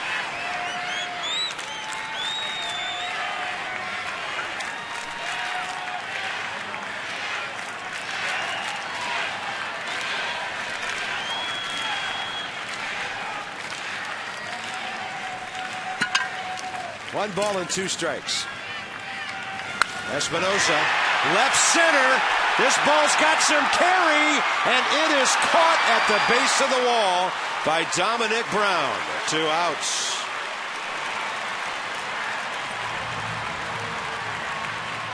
And that'll leave it up to Roger Bernardina. With some kind of charge into this crowd here.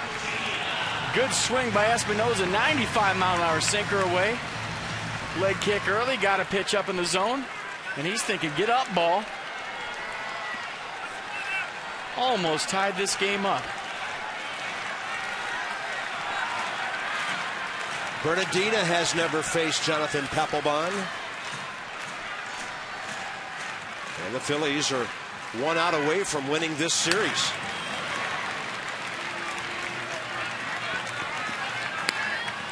Hard to say the ball's not carrying tonight with Jimmy Rollins hitting one of the upper deck. Nate Scherholtz hitting the bomb. But I thought Espinosa got that one. That's twice I've been fooled tonight on the first AB by Rollins when he flew out to right, and that one right there. Thought he got him.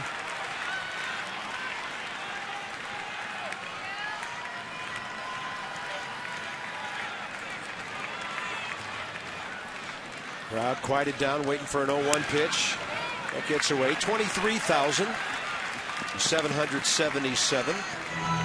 Rather small crowd compared to last night here. And they've watched the Phillies turn a 2-0 deficit into a 3-2 lead, and it's been that way since the 5th inning.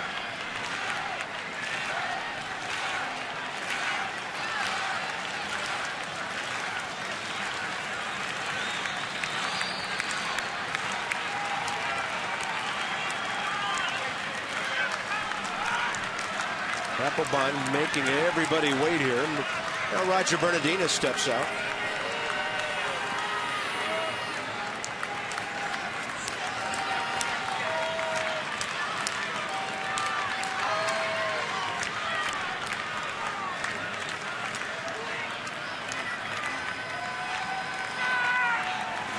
And a 1-1 pitch, foul tipped.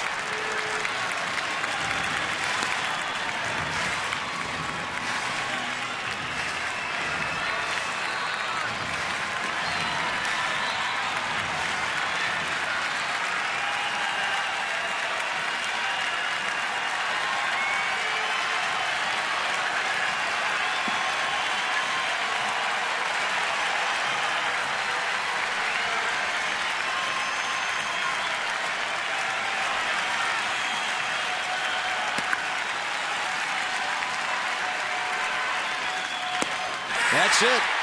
Phillies win the series. And they'll have Cole Hamels going for a sweep tomorrow night. Shutting down the Nats now. Washington in this series, a total of 2 runs on 12 hits. Tune in tomorrow on MASN HD, 6:30 Nats Extra. And then at 7 o'clock, we'll join you from the booth. Ross Detweiler tries to beat Cole Hamels and the Phillies tomorrow night. This has been a MASN presentation. Nats Extra. WB Mason straight up next from the booth. So long for just a while.